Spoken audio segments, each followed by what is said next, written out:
Rated M for M-Balm. This is the M-Balm Effect, your one-stop shop for unfiltered discussions.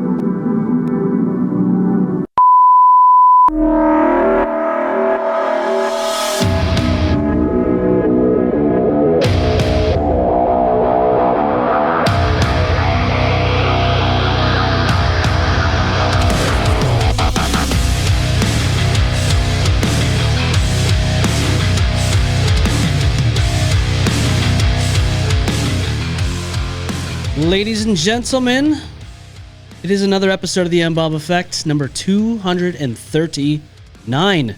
And crap. I am here, your host, the M-Balm, live in, well, not live in studio, we're actually recording this one. But I'm here with somebody who has been on the show before, but we are going to dive into a whole bunch of different things. His name is Jordan. He is the guitarist for Perspectives. How are you, my man? I am good. I'm glad to be here. Yeah. Little different setup this time, but a little bit. It's okay. Much You excited. gotta change it up once in a while, right? Absolutely. Yeah. Life is boring. Yeah? It's like when you get stuck in the house for too long, you know? Oh, God. We know all about that, especially with COVID. Yeah. My God. Yeah, just a little bit. It gets crazy, right? Little on the head. Yeah, I know, man. It's nice to be able to get out again, and I know it's 2025, or, 5 years away after the fact, and Yeah.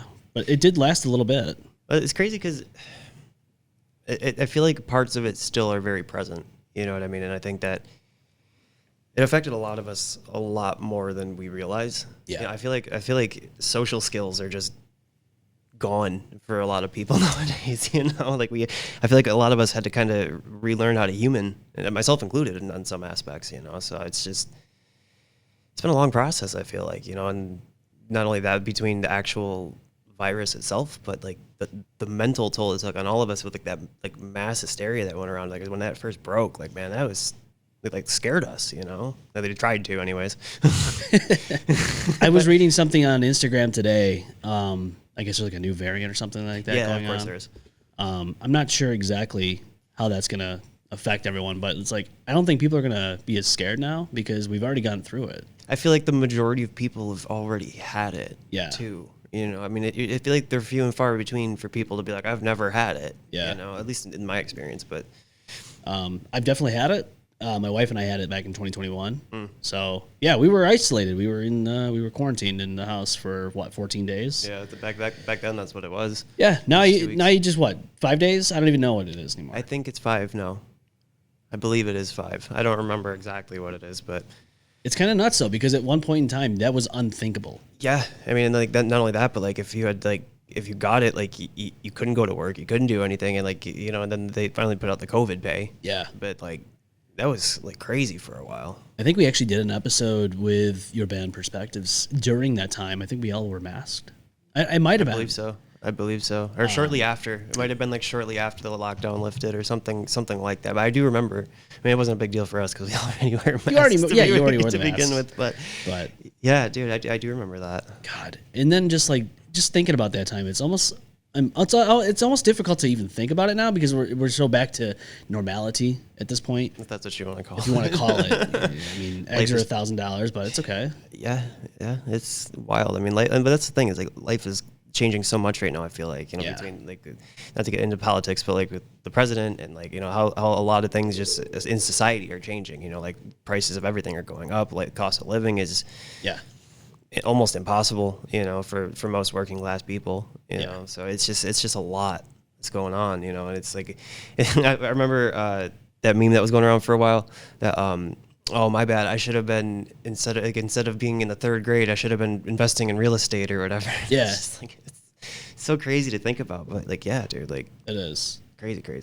Dude, we've known each other for so long. We've seen quite a lot in the last almost 20 years now that we've known each other. We've seen 2009. Yeah. No, almost 20, right? I'm sorry. Yeah. Well, you gotta think. I know. God, high school is so long ago now. But dude, out of all these years though, there's so much changes that this world's gone through in just a matter of even the time that we've been out of high school. Yeah. And if you look at all the stuff that's happened in the last even 10 years, you're like, holy shit, what happened? Like our society's so much different than it was even 10 years ago. And even belief systems and all that. And I don't know, like you said with politics, I'm not a big politic guy. I'm not a big fan of either side. I think there's a lot of flaws that goes on in our society because of politics. I think it causes a lot of unnecessary stress on people. Yeah. Primarily, but continue. With the tribalism though, like, you've seen it. It's kind of nuts. It's very nuts. Yeah. It's very nuts. Even if you are somebody who goes through this stuff and you're looking at it like in a perspective of, no pun intended, can't we just come to a middle ground? Like people will not even look at that. They're like, nope. It's not even considering it. No. Like not even like hearing the other side out. Yeah, not at all. They're like, nope, my side believes this, so I have to believe it too. Not to get too off from the political side, but did you see what happened with the voice actor for John Redcorn from that whole thing with that, like there was a full-on hate crime and all that. Yes. You know what I mean? It's like, and going back to what you were saying about how, like, this is not the society that we know. You know what I mean? This is not, and it's like, it was actually crazy. I was at my daughter's last concert, and they had to do like a whole like announcement in the beginning of the show to like, this is where the emergency exits are and this and that. And I looked at my mom because this was the first time she came, and like, they never did this when we were in school, did they? And she goes, well, you got to think about it. Think about how many school shootings and this and that there have been. And it's like I didn't even really like register until she said that. I was like, holy crap. Like, yeah, it really isn't. You know what I mean? Like, this is not the world that we grew up in anymore. And I think it's a tough pill to swallow. It is. I remember back in '99 when Columbine happened. Mm-hmm. We were very young. Yeah. And I think it was like 8 at the time, but I still remember it like it was yesterday on the TV. Yep. It was all over the news. Mm-hmm.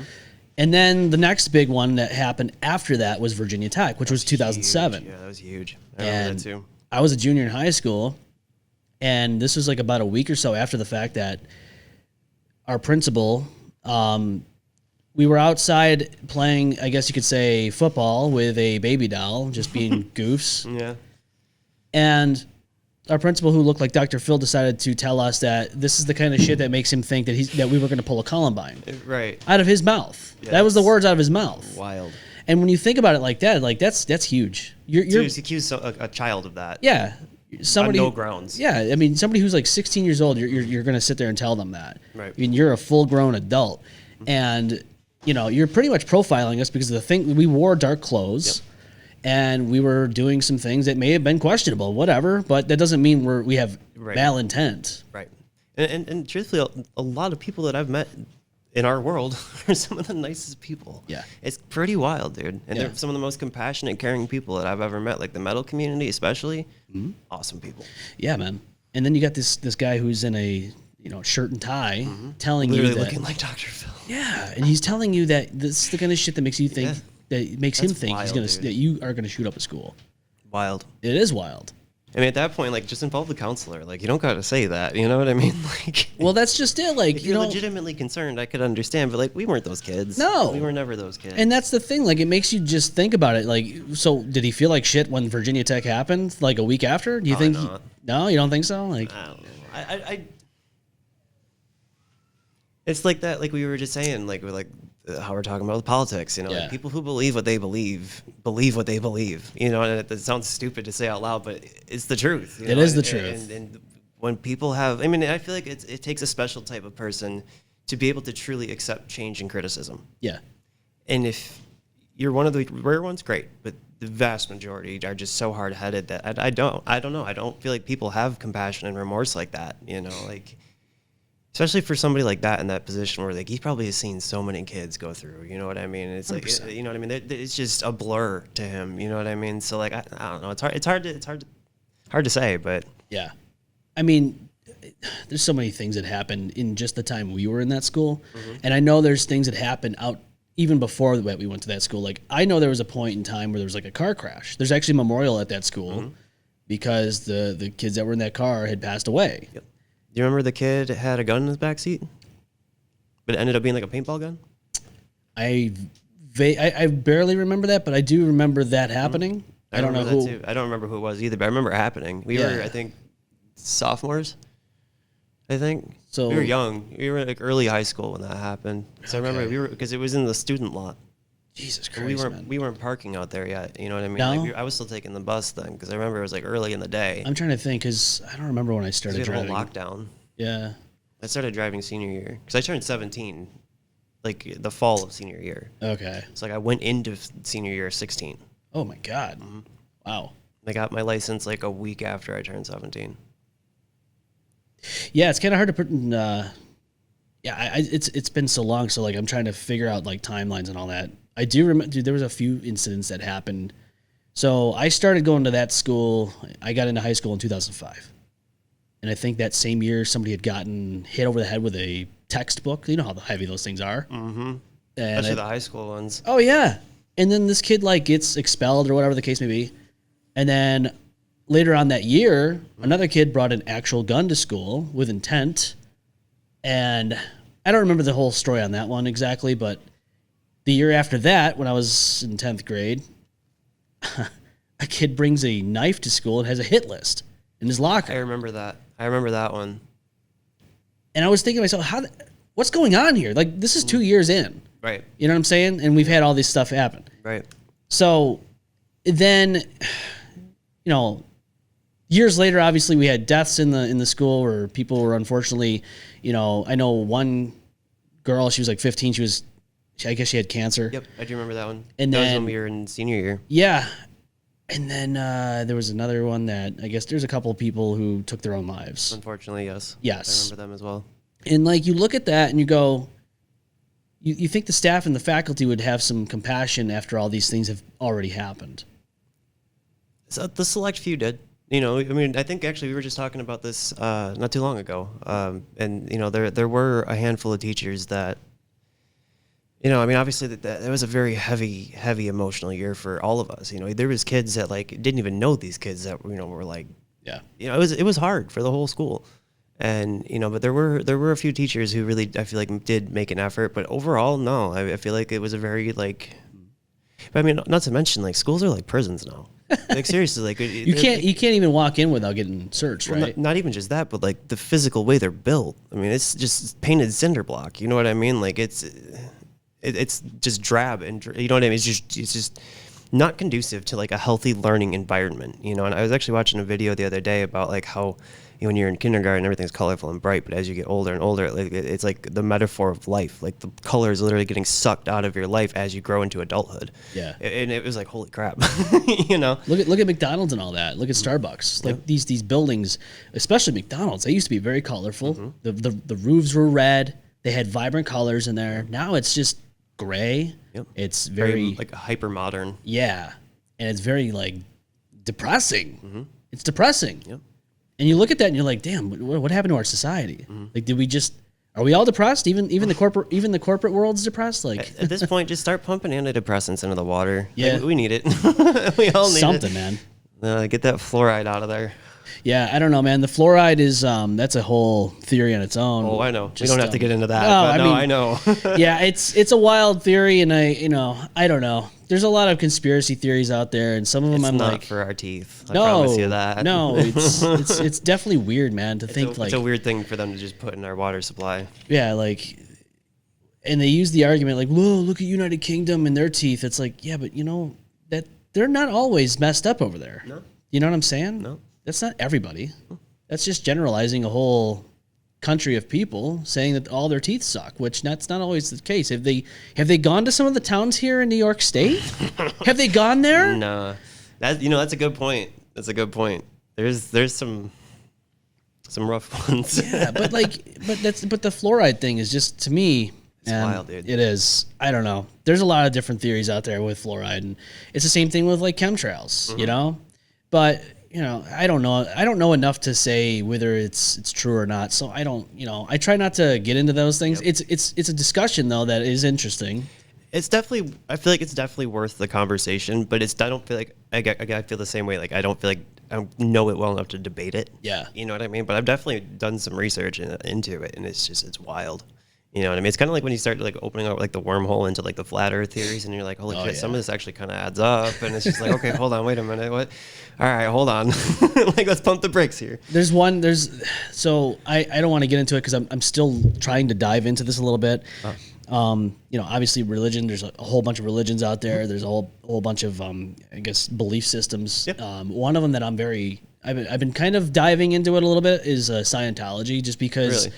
yeah, I was scrolling on YouTube and there's this guy who is, I guess, so in their world, there's a thing called a person called a suppressor, which is like you're trying to shut them up and all that stuff, and they can't be around that person. So then they have to like, basically there's a Scientology place in Los Angeles, California, and there's a guy out there who films them, and they can't be filmed. They don't like being recorded, any of that stuff. None of that stuff. They don't like it. They don't like it at all. And he's a suppressor, so when he comes by, there's like a beeper that goes off, and they have to automatically go into the building and shut all the blinds, close everything up, and basically hide. That's crazy.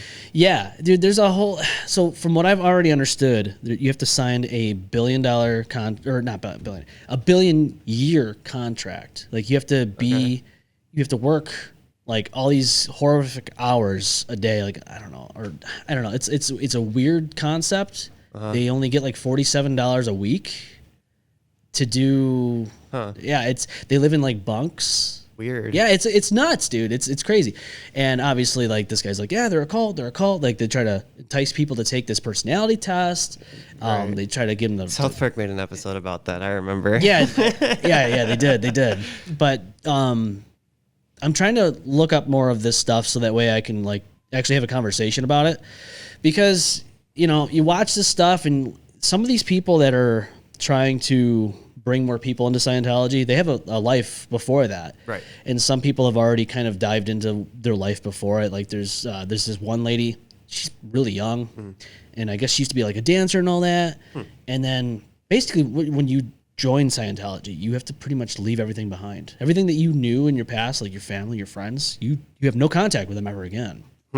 So, like, some of these people fall for this stuff. They spend a lot of money to get into it, basically, because you have to buy all this, like, the books and all that stuff. Right. And then you're just basically in this billion-year contract with Scientology, and now you're part of this. And if you break the contract, what happens? So if you try to leave, they won't stop harassing you, and they have to cut off all contact with you. Like, everybody you knew there in Scientology, they shun you. And you're just like, yeah, they try to fuck you up financially.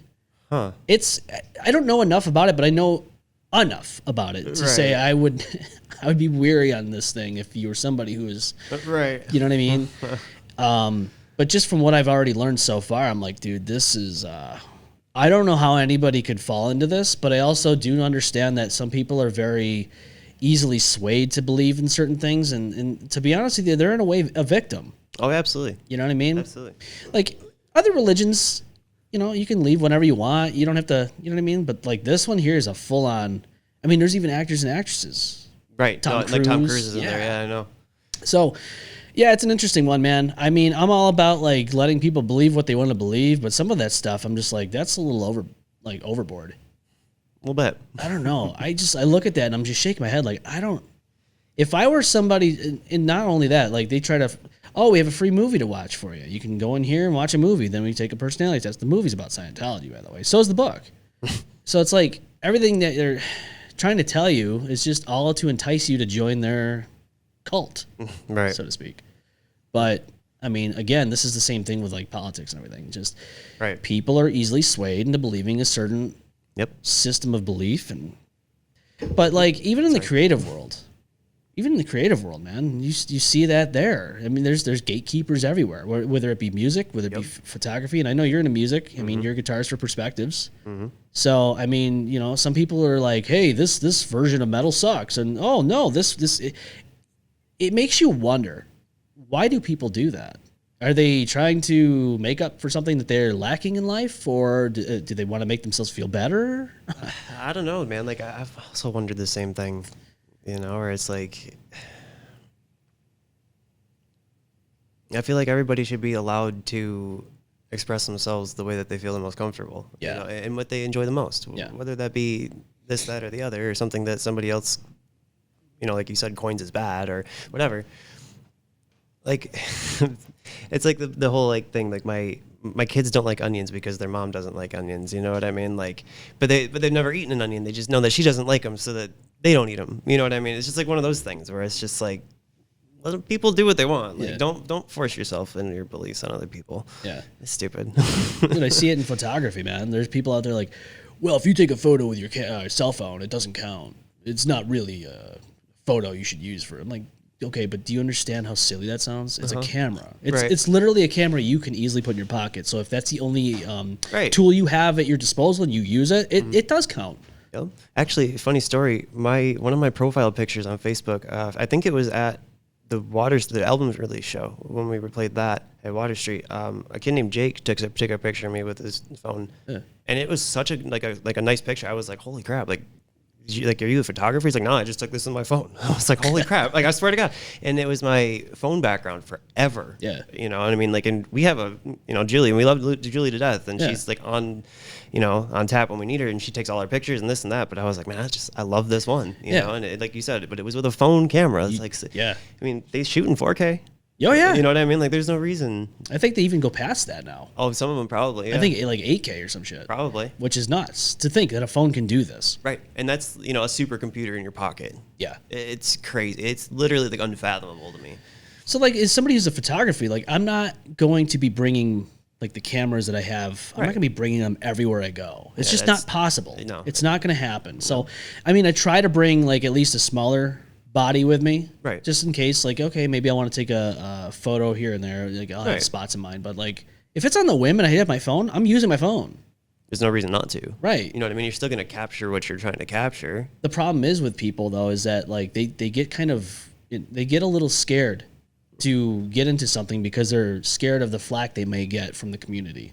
Yeah, I can understand that. Happens in music too. Mm-hmm.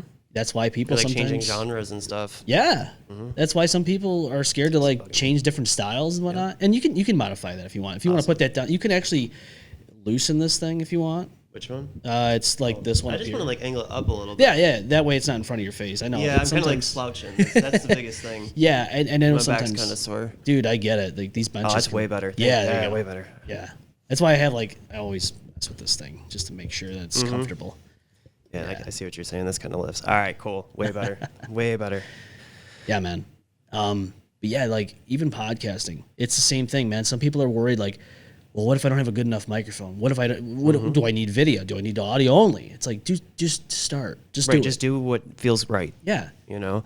And that's like, I mean, I'm sure you've heard our new song. And I mean, I'm telling you, the newer stuff that's coming after that's going to sound a lot more like that than old stuff. But you're doing something new. We completely are like a completely new band. Like we don't sound we're not gonna look like we used to. You know what I mean? Like everything. Like we're started from the ground up. Yeah. Like legitimately, and we took a long time off. But at that point, I kind of hit the point of because we were like, well, what's gonna happen from here on? And it was like, I don't care. I'm just gonna do it, and it's gonna be what feels right, and it's gonna go where it goes. Yeah. Because fuck everybody else. I'm doing it for me. Yeah, that's why I'm trying different things on this podcast, man. Like, this is a different format. I'm doing it recorded. I've changed cameras and all that stuff to make the production value better. And you have to evolve. Yep. I feel like if you don't evolve with your creative side, if you don't evolve with your projects, whether it be a band, photos, whatever the case may be, you are just not. You're not using your skills to its full potential. I feel like you have to get bored to a degree in order to improve what you're doing. Because if you don't get bored, you're going to stay stagnant. Mm-hmm. And I feel like if you stay stagnant, that's kind of like your ceiling. You kind of create your own, yeah, absolutely. And it's like kind of like when you get in a rut. You know what I mean? Like a creative rut. Like I know as a songwriter, it happens a lot, truthfully. And you kind of just got to wait for it to come sometimes, and it happens when it happens. Yeah. But like you said, sometimes you have to, like, there are also times where you kind of have to force yourself out of that box too. Oh yeah. And that's kind of what I did. And it's actually a funny story how our whole like mood shifted in the band is because I texted Greg one day. I'm like, so you care if I just like tune the guitar down further? Because we have like a modeling for like an amp modeler for our guitar effects, so we can just hit a button and shift our pitch. So I was like, do you care? And he goes, nah. And I wrote one of the heaviest things I ever wrote in my life, you know. So it's like, all right, this is it, we're sold.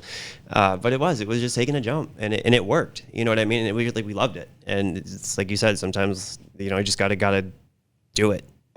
Yeah, and that's what it was. Sometimes you just have to just jump right in. You gotta do Shia LaBeouf. Just do it. Yeah. I don't know, man. It's like, you know, it can be daunting sometimes to learn something new. Like this whole system I got going on right now, it's all new to me, and I'm still learning. Right. But if I didn't do that, I feel like I'd be holding myself back. Right. And the you'd rest be of the doing show. yourself a disservice at that point. Yeah. To your own self. Yeah. But I'll also be doing a disservice to people who follow us. Right, absolutely. And I wouldn't give them a better quality product. Well, at that point, they would, you know, then it starts bringing up the question, all right, so why does anybody care? Because if I don't, why is somebody else going to? Right. You know what I mean?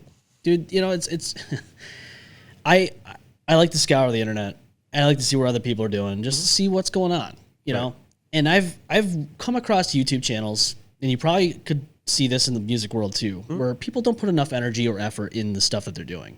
It's very lackluster. There's no, like, they're not motivated. Right. They don't have a production quality about themselves. Like there's no, they don't even work on the titles or the description of the YouTube channel. Like you're supposed to put all the keywords in for the SEO, all that stuff. And then you have like people that are just sitting in the middle of the room, not engaging with the people that are watching their videos. They're doing live streams, by the way.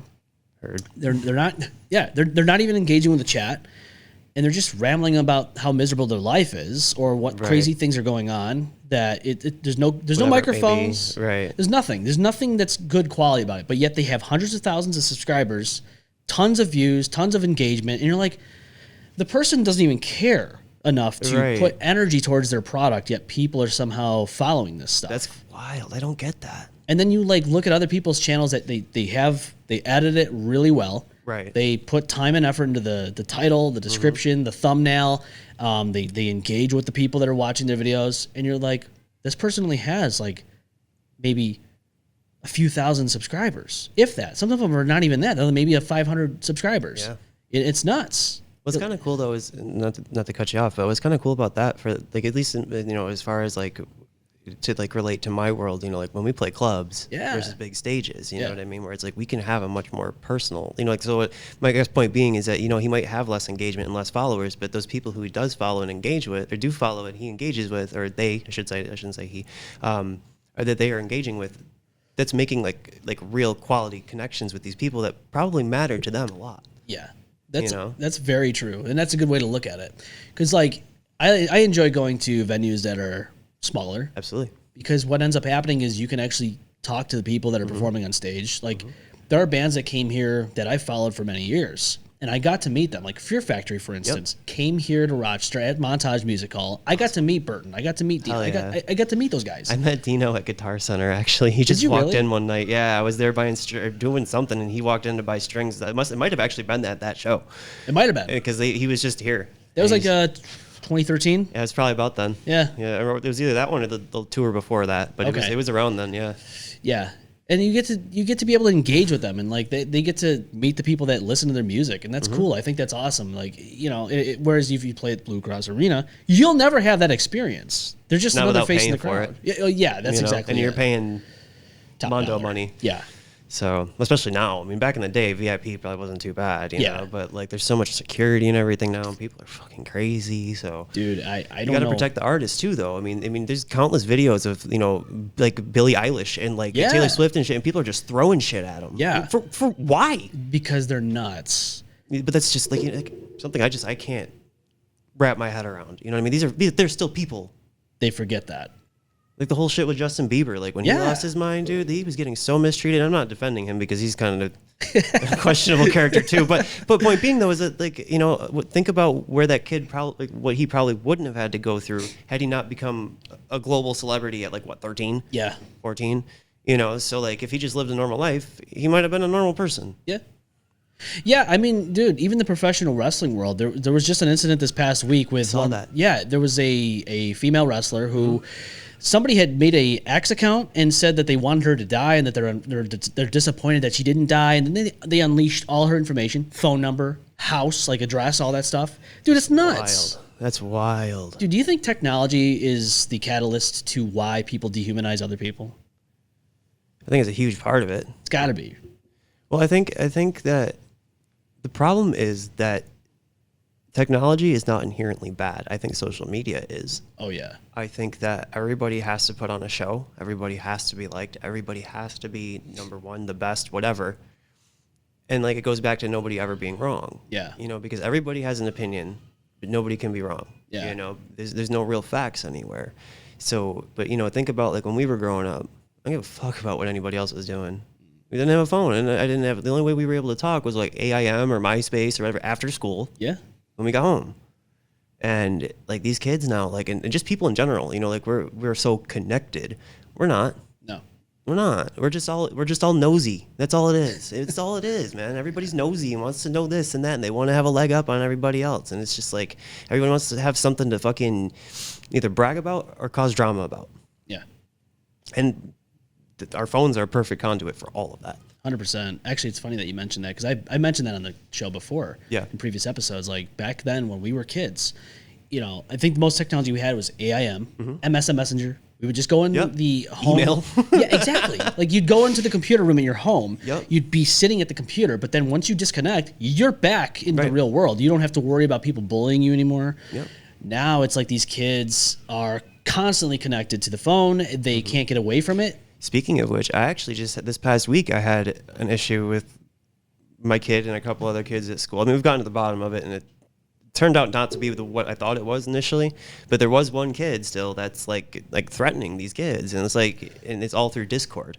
So it's not like because I have access to my phone, my son's phone. Yeah. But I haven't figured out how to get into the Discord from my phone, but I can see his messages and who he's talking to. You know what I mean? But like, long story short, it kind of got by me until it was like, now this is a serious problem.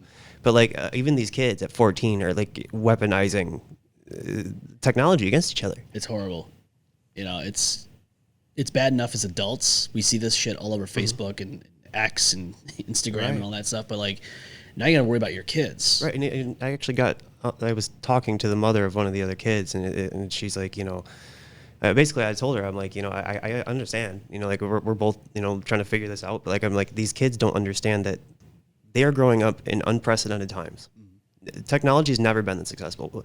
We grew up in an era where teachers literally told us we won't have a computer or a calculator in our pocket. Yeah. You know what I mean? Like that's what we knew, and that was a normal thing. And now we have way more than that. Oh yeah. You know what I mean? And that's what I was saying is like, you know, our kids are growing up in an unprecedented time, and what they don't realize is that they are learning how to live in this society, but so are we. Yeah. Yeah. And like, I don't know much more than they do. Like as far as life and stuff. I mean, like I know what I know as an adult, but like realistically, nobody knows where we're going. No. Nobody really knows how to handle society anymore because everything's either PC or there's some kind of problem or drama about this or that, or this person got canceled because they did this, or you know what I mean? Like there's always all these hoops you got to jump through just to have a conversation. Yeah. You know what I mean? And it's draining, you know? And I mean, like obviously I'm a compassionate person and I care about, you know, people's feelings and stuff, but like at a certain point, it's like, okay, well, you got to remember this, that, and this about this person, this, that, and this about this person.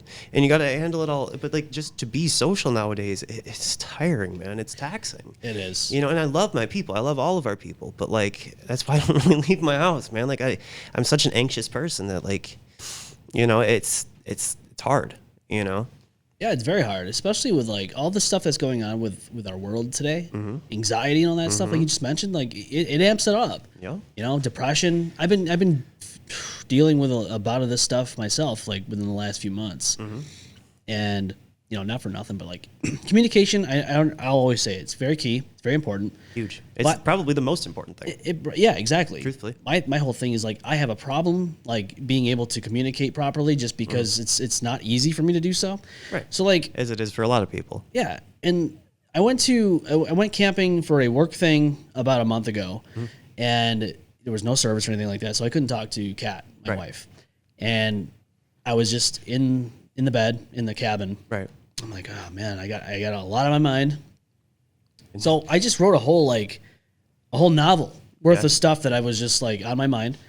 And it was up until yesterday when I finally was like, hey, I wrote this stuff out, and I, you know, don't know if you want to read it or not. She's like, yeah, of course. So then I sent it to her. And that's like kind of my way of communicating now. It's easier that way for me. Not to say it's perfect. I like the face-to-face. Right. No, but if you can handle it in a way and it's acceptable and it helps you guys grow, then there's no reason not to. Yeah. Because there's no right way.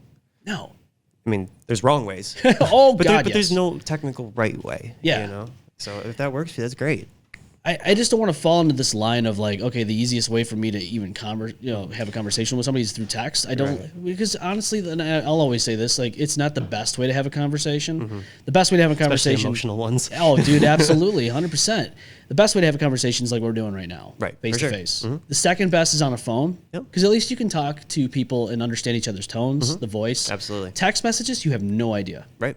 And things get misconstrued, and it causes problems. Right. I mean, you can say one thing and mean it one way, and somebody could take it the complete opposite, you know. And then now you're backtracking and yada yada. But yeah, it's rough. Yeah, I mean, just recently, like, you know, it makes it easier for me to be able to communicate with people if I'm on the phone, right? Right. Because again, you can understand each other's tones. So I got in touch with somebody that unfortunately we had some type of miscommunication. It was over an episode that happened, and I got to talk to this person, and we had a good conversation for about, I think, almost an hour long. That's awesome. And it's just it was nice to be able to have that conversation, especially just letting things cool off after the fact, and giving it some time to settle. Yeah, you give it time to settle, and then you're just like, okay, let's talk about this on a level-headed. Right, where there aren't emotions involved and we're not all hot-headed. Exactly. I got you. And it's not, it's one of those things where, like, if there's people I've had issues with in the past, we've had those face-to-face conversations on more than one occasion. I won't reach back out because we've already had that conversation. Right. You know what I mean? If it's something that's text-based only and there could have been miscommunication or misconception of what happened, then I'm like, okay, that's probably the most human thing to do is to have that actual voice to voice. I think you're right. I think because then you can relay it properly. Yeah. Truly and like fully. And we're all human beings. We all make mistakes and we all do some stupid things sometimes, but some people do things with malintent, and just like there's times in life where, and I know you've gone through this too, where you reach back out to somebody and they just, for whatever reason, they just can't match you on the same level. Yep. And you're like, really? You're going to go down that road? Like, we can't just have a conversation and just leave it at that and just kind of like come to a middle ground? And some people just like that. And you just kind of you have to shake your head and just move on. And walk away because it's like, it goes back to what we were saying earlier, man. Some people can't be wrong. No. But that's on them. Like, I don't even look at it like, okay, it's something I did wrong. I look at it like, okay, you know what? I tried. Right. And at that point, that's all you can do. Right. I mean, and like you said, we're all humans. Like, we all make mistakes. As long as you're willing to admit to them and own them and not repeat them, because at that point it's a habit. Yeah. Accountability is huge. People don't want to take accountability. Like, if I do something wrong, own up to it. Whatever. Yeah, it was on me. But some people will, if you do that, and the other party's like, we'll sure, whatever, we can move on from that. But they never admit to their own wrongdoings. That's a problem. Right. To me, that's like, okay, I see where you're coming from, and I don't like that. Because if you can't own up to your part of the problem, right, then how am I going to trust you in the future with anything else? Like, it's just wrong. And I feel like, especially in a situation, like, you're hard-pressed in a situation where two people are involved or more. Yeah. Where there isn't, like, where it's just one side's fault. Yeah. Unless one person, like, specifically did something. But, like, if there's just, like, a miscommunication or whatever, if it's like a human error happened, usually something, at least, like, oh, I might have misinterpreted the way you said this. And, like, so, like, at that point, just say you're asking, hey, next time we have this issue, be a little more clear or concise or whatever, like, and like, that's not even, and just to say, all right, that's not a problem. Some people can't even do that. No. You know what I mean? And it's like, it's just so stupid. I don't understand how people can be that, like, closed-minded. You know? I don't know. I always want to learn and get better. You would think, right? As people. Yeah.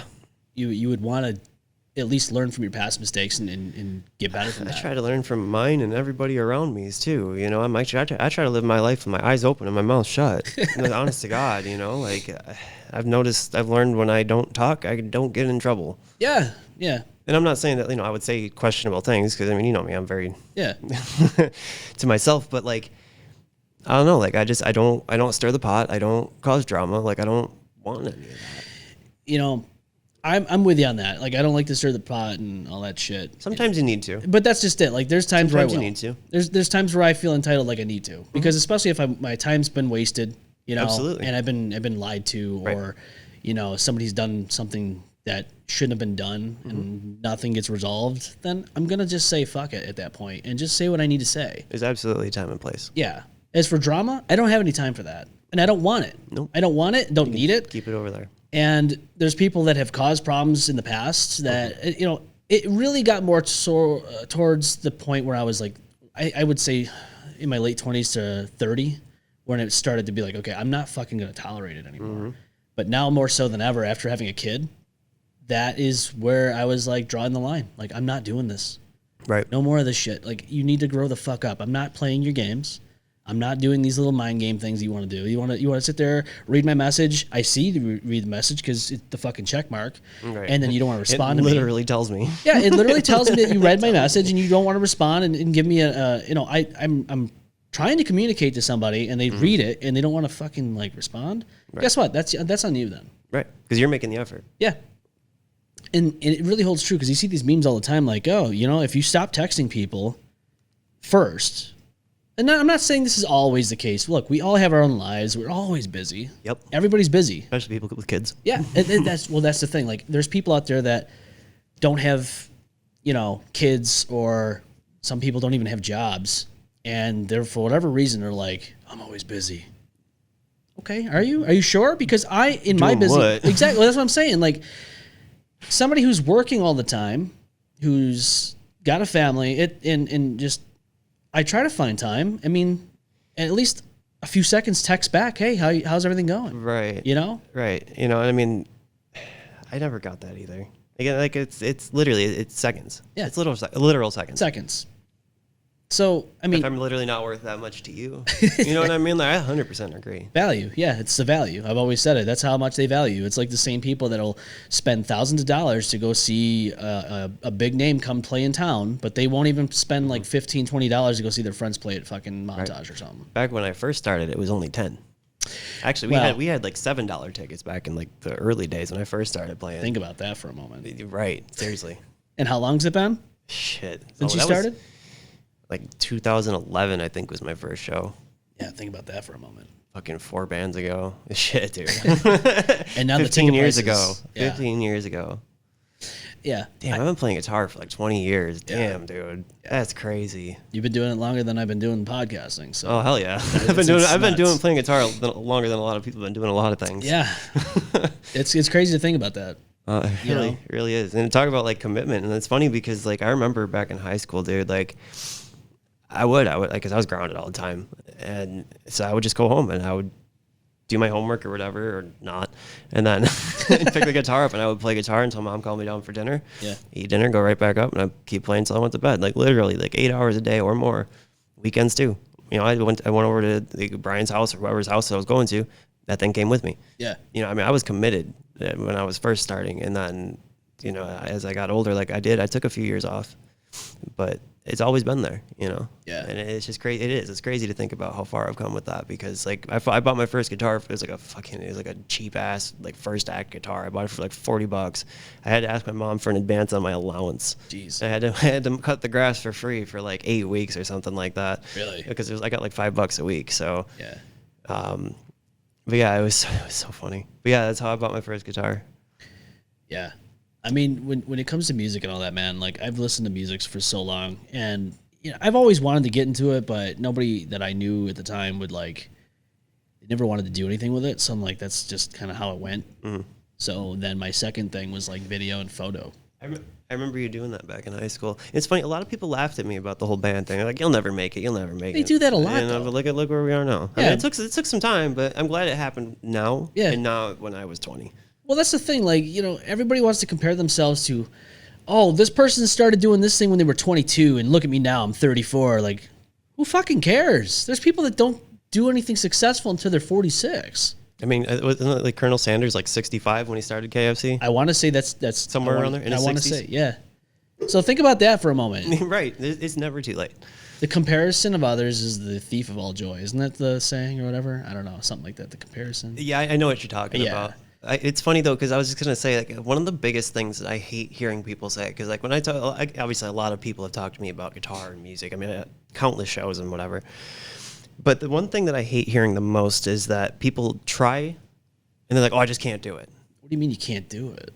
No, you gave up. Yeah, that's exactly. And obviously I don't say that to them, but like in my mind, that's what I'm thinking, because like there was a point where like I couldn't do anything. Yeah. There's things I can't do now, but that doesn't mean I'm not going to learn them. Right. It's not going to say that I can't learn them, because can't is not in my vocabulary. No. You know what I mean? Like I really try for it not to be. I mean, there's obvious things, but like as far as like me putting my mind to something, can't is not. And I tell my kids the same thing. Like I don't want to hear you say can't. Yeah. You can. In real world terms, yes. I mean, I can't fly in the sky like Goku or anything like Right, that. absolutely. But I can sure as hell learn a talent or a skill. Right. You know? Exactly. And like I said, like, you know, then you'll get the people, oh, it's too late, I'm too old. I'm like, no, especially like the thing with music, like the thing with music is, and I've said this before on the show. Yeah. It's your voice. Yeah. You know, and the one compliment that I've gotten probably the most as far as my actual guitar playing from my peers, from other like fans, my family members, you know, they've always told me that I'm a very good storyteller with guitar. Like I can make the guitar talk, you know, so to speak. And it's probably the thing I take the most pride in, you know, and it's not with all of our music, but, you know, like when I really try, like I've written some like deep cuts that will never be released, you know, but that's the whole thing, man. That's the great thing about music. And it doesn't matter what instrument it is, you know what I mean? If it's coming from your heart and from you, it's still you, you know what I mean? Like, and and that's what I feel like with music specifically, versus other like forms of art, like, you know, even painting too, or like drawing or whatever, because that's another, you know, but that's a very visual, but like you're not going to necessarily make somebody feel something with that. No. You know, I mean, photography, you can take some really beautiful pictures 100%. that could inspire feelings, but you're never going to give them the feeling of being there.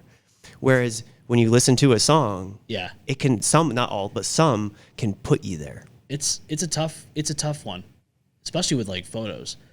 Because you really have to you have to have a visual. Like if I view the world differently than everyone else. I've had people say they like the style of my like my color grading and all that stuff. Some people say it's dreary, depressing. I'm like, that's your perspective, and you have every right to look at it that way. That's fine, but that's look at Edgar Allan Poe. I mean, yeah, dude, I love it. I love that guy. I know. And so like when you look at stuff like that, it's all subjective. Same thing with music. All art is. 100%. Even comedy. Some people don't like some comedy. They're like, oh, that's a little too far. Okay, well, my type of comedy is dark comedy. And that's just how I like to cope with how I live in this world that we live in. And that's how a lot of people do, man. Yeah. You know, you got to laugh at the pain, because if you don't, it's unbearable, dude. It really is. Yeah.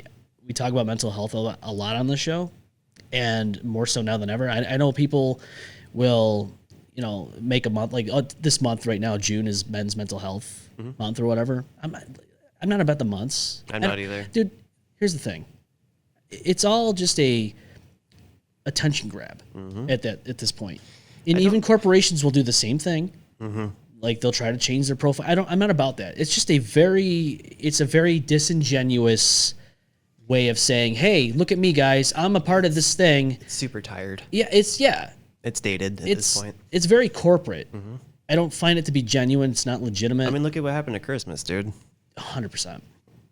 What was Christmas about, right? Now it's all family. About exactly. Now it's monetary. Now everything's monetary. Where's my fucking gift? Right. That's what you're seeing. That's what you're seeing. Like these kids are very ungrateful now. Oh, I didn't get a PS5. Now I'm mad. Tantrum, right? Yeah, like okay. I'm very grateful my kids are not those kids. Well, that's just it. It starts at home. Absolutely. You know what I mean? Like we talk about principles, values. We talk about these kids going out and stealing cars, but again, where did that start? It didn't just happen overnight. Right. Right. And I got the idea from some. There were certain parents that were telling the kids to go do it. They're teaching them how. That's nuts. Yeah. It's nuts. Because they knew they weren't going to go to jail. Right. Because they were just going to take them in and release them the next day. Because this bail reform is honestly bullshit. I know. It's honestly bullshit. I talk about it a lot on the show because we're here. We're witnessing it. Yep. We're a part of this. It is appalling. It is. We're a part of this community. And we see this thing daily. Yep. Austin, who's a friend of mine, who's a co-host on this show, had his vehicle stolen. Really? Yeah. Somebody else I knew just was telling me that they had their car stolen too. I wouldn't doubt it. Or one of my coworkers, actually. Jesus. Yep. And so, like, but that's going to be, not only does it cause mental anguish, it causes you financial issues because now your car either gets totaled like Austin's, You have to go get another car. Yep, Plus, you have to deal worry with about insurance and all that bullshit, all the hoops and the legal issues and the police and everything else. Like, I can only imagine the headache it is. And I have a Hyundai. Yeah. I drive a Hyundai. Dude. But I mean, I'm pretty I sure had a it's, Kia, it's so I one of the understand. ones that's out of the years that were affected originally. Yeah. But I know they're working on some new stuff now. So it's getting to the point where it's like, it's just it's so wild, dude. Yeah. So wild. And I understand, like, there's a level of responsibility from these car companies that make these cars. There's a level of responsibility they should have, but to sit there and say that the people that are committing these crimes have nothing to do, they shouldn't be held responsible or accountable for this stuff, and we only go towards the companies, that's wrong. No, 100%. You know what I mean? I mean, like, how are you going to blame somebody for just being outsmarted? Like, honest to God, that's what that seems like. You know, like, oh, you got us. But you know what I mean? But when these cars were made, those weren't issues. No, not at all. You know what I mean? So because we're talking about, primarily they were the older ones. Yeah, so I think it was like 2021 and older. Yes. Kias and Hyundais were having the issues. Mine with was a 22. Okay. Yes. So was the Kia that I had. Yeah. That was a 22, and so, but the problem is though, and I laugh because the one guy I was talking to at the dealership was like, "Oh, they have new Kia logos." That's a deterrent from them that makes them know, hey, this is not the kind of Kia that they can steal. It's like, that's bullshit, by the way, because I know people that had newer vehicles that were Kias or Hyundais, and even though that they can't steal it, they still rip your shit apart and ruin your car. Mm-hmm. We had one of my work vans stolen, or not stolen, broken into at the shop one night. Like, this was like years ago, like before any of that, before COVID. But they literally ripped the ignition out of it. Jesus. Like where you put the key, that whole shit right out. Yeah. They fucked the whole van up. They stole like 3 of our toolboxes, like all of our tools. Like, yeah, dude, people are ruthless. It's horrible. Ruthless. And going back to like social media. So Yeah. as a dad, I'm sure you can probably understand this. This past week, there was a 5-year-old who unfortunately climbed the railing over in downtown Rochester and fell into the Genesee River. As of this recording of this show, they have not found this poor boy. Right. And, you know, just think about the mother who had a stroller and just couldn't get to her son in time. You know, she's got to be devastated, right? I would hope. Yeah. Yeah. But then you have these assholes online on Facebook saying things like, what was she doing? Why didn't she get to him? Why wasn't she watching him? And then I literally read something like this. I told my mom this last night. I go, somebody was saying that she did this purposely and threw him over the railing. I said, that's bullshit. I said, come on now. It's not to say that I'm saying it's plausible here, but people are nuts. I know. You know, and that's just the craziest part about it is that, like, that's even plausible. Yeah. You know what I mean? Like, that's even like, not to say that, because, like, there's just asshole people saying Yeah. asshole things, but like, not for nothing, but like, we've seen crazier than that. Oh, 100%. You know? This particular incident, I don't see that being the case. Right. But you know, I just knowing like what happened, like just seeing all those balloons on the bridge, it strikes a chord. I haven't actually been through that part of this in the downtown, right? Yeah. Yeah, I haven't been through that part. Because I was actually just working down near there recently, but on the other side of the city. But we were just talking about it at work too, and it's just I couldn't even imagine. No. You know, I really couldn't. Yeah, just the family going through this right now, like, you know, it makes you want to hold your kids tighter, honestly. And I know it's controversial, and it's been controversial for years, but like the harnesses you would have with your for your kid and all that. If your kid's a loose cannon, climbing fences, and you know what I mean, like, there's, again, a time and a place. Yeah, I mean, honestly though, like if you're not to be critical either. I don't mean it to come off that way, but Right. like in that instance, absolutely. Like, I know that people look at it like, oh my God, look at this kid. He's in a harness with a leash or whatever the case may be. But I think I'd rather the backlash of that than to have... To make sure you know your kids are safe. Yeah. Especially out in public in the city. Yeah. Like, Or if you go to like the state fair and it's a crowd and you know...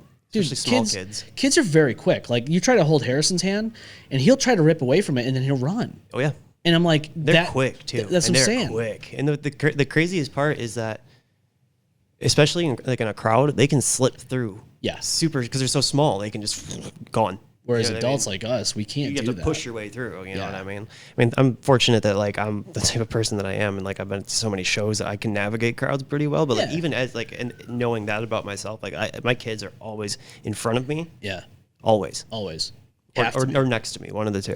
But I mean, thankfully my kids are a little older now. I mean, my youngest is 10. Yeah. You know, so it's a little easier. But yeah, dude, that's shit's scary. Like I don't even like not like they're with my mom right now. Even I don't even like that. I want them to be with me. Yeah. You know, because like that's how much my kids matter to me. You know, like I do not ever want to not be with them, whether I'm supposed to have them that night or not. Like I want them to be with me because that's how you should feel about your kids. You know, like that's literally you. You know what I mean? That's literally you. So, but yeah, it's crazy. It's crazy. Yeah, I really do feel for that family, man. I just all week I've been thinking about it. I've been looking up like updates, seeing if they find him, and you know, the first day or so, you're still hopeful, like okay, he's still maybe alive, and now at this point we're what, day 6 now? I think so. So it was what, Thursday? It happened Sunday or Monday? Sunday, yeah, somewhere around there, something like that. It was last week, and I got confused on what day it was today. My my brain is not on. But yeah, no, I mean, not even just that though. Like the amount of kids within the last couple of years that have been killed or have died or in whatever way, is absolutely heartbreaking, man. Like the school shootings and all of it. I mean, anytime humans die, but kids especially, like how are you gonna take the life of somebody who's never lived? That's what I'm saying. You know what I mean? That's the worst. Like that's this guy that did you see about the 3 daughters there that the mother was like, basically what happened was they were staying with their dad, who I guess was homeless, and he ended up offing all 3 of his kids, all 3 of his daughters. No, I did not see about this. Yeah, this is just recent. Huh. I haven't looked too much into it, but it's a story that I would like to look into. But holy shit, dude, just think about that. Like, think about that. That's your kid. And 3 of them, all 3 of them. Were they young? Yeah, I think they weren't old or anything like that. They were fairly young kids. Like children? Yeah. Oh, yeah, definitely. But, like, all these different cases, man. Like, even the Chris Watts case. I don't know if you remember that one from 2018. It sounds familiar, but I'm hazy on the details. Yeah, like, he murdered his wife, Shanann, and his 2 kids, his 2 daughters. But she was pregnant, too. So, basically, in total, instead of 3 people, he murdered 4.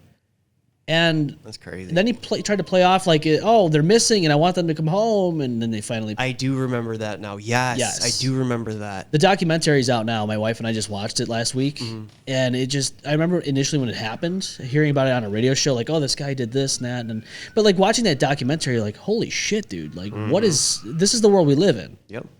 That was like I was just listening to CMF the other day, and they were talking about this older woman who I guess her husband passed. Okay. And she was unsure how she was going to survive without his benefits. So she kept him in like a garbage tote in the basement. This is what they said. I don't know. I've never actually like pursued looking for it, but and apparently she was just like dumping bleach on him to keep the smell down. And it was like for like a few months, and then somebody finally like reported him missing or something. Like I said, I don't know all the details, but they were telling me about that. It's like that just reminded me because like you said the radio show. So it was, I was just like, man, why people are wild, dude? And just for money. Yeah, that's crazy. Just for money. Yeah, that's not even. I could understand being scared. Yeah. But like, that's a human, dude. That was a human, you know. I know you hear stories like people. There's a guy who buried his grandmother in the backyard or whatever, and tried to collect her like Social Security and all that. But like to do this actively, it's even crazier. Yeah, no. To bury somebody is one thing, but to at do least, this, at least it's a proper thing. Yeah. You know what I mean? Like it's not right necessarily, but at least it's not doing them disrespect at least comparably. At least you made an effort. Yeah, you know what I mean. Not like, pouring bleach on their body. Right. We bury our pets. We bury our family members. Sometimes, but like, there's a point where it's like, holy shit, dude. So is this recent? I believe so. I mean, I just heard it on the radio a couple weeks ago, so I'd imagine it's got to be relatively current. That's so sick, man. Just really think about that. How do you live with that? Here's the thing, and this might be a little bit controversial, but I believe eye for an eye. Yeah. If you kill somebody, you shouldn't be alive. I don't disagree. I will say that. Here's the thing. I mean, and I'm not saying that like with intent. You maliciously plan and murder somebody. Yes. Because obviously there are outliers. Things happen. Yeah.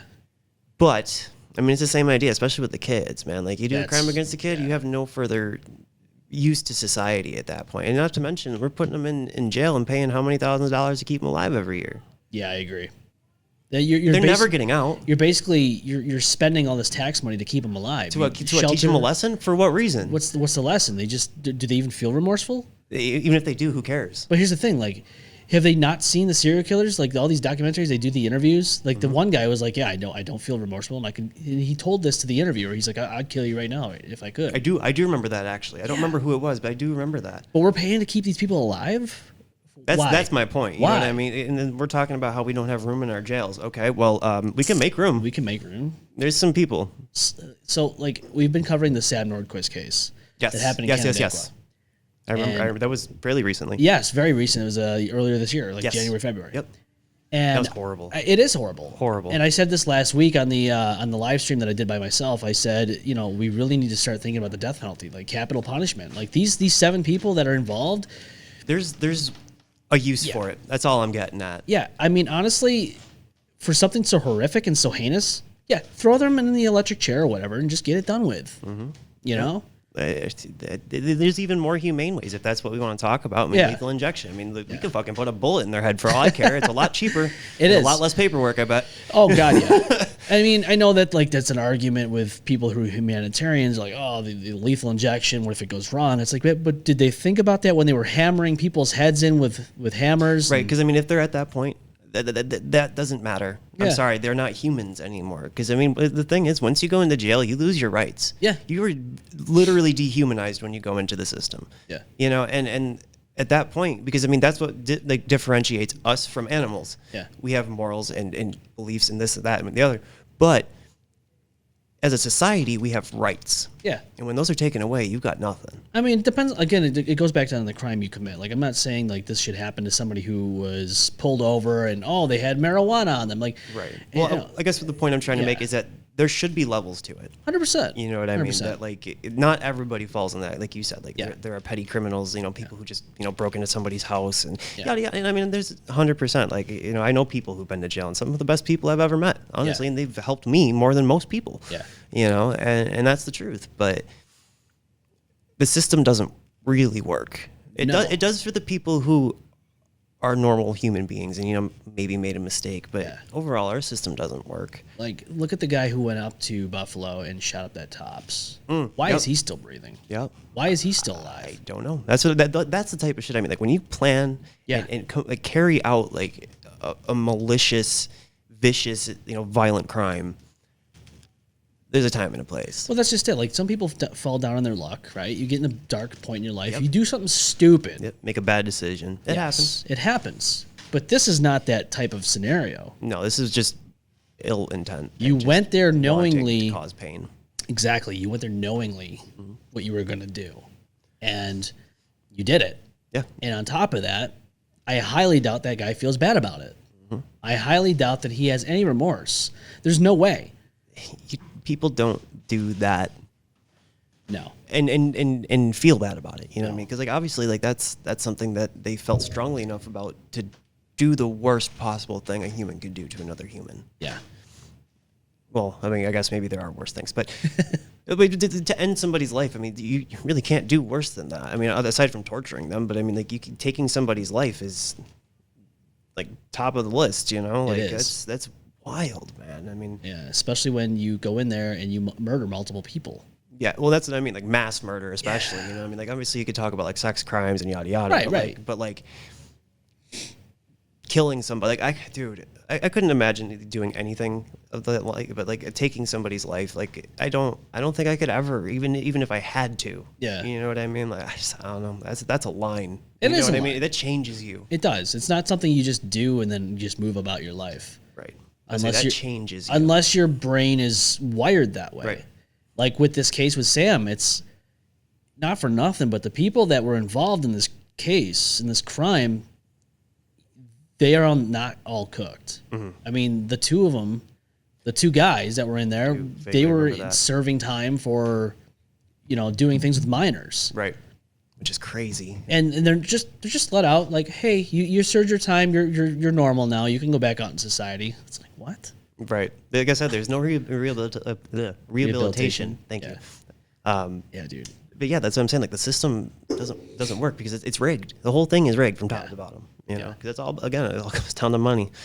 So like now my question is what happens with them now? Like say they do get sentenced. Is there a chance? Is there a chance in the future? Because I've seen it. We've all seen it, where people are life in prison or whatever without parole, and then all of a sudden they're let out.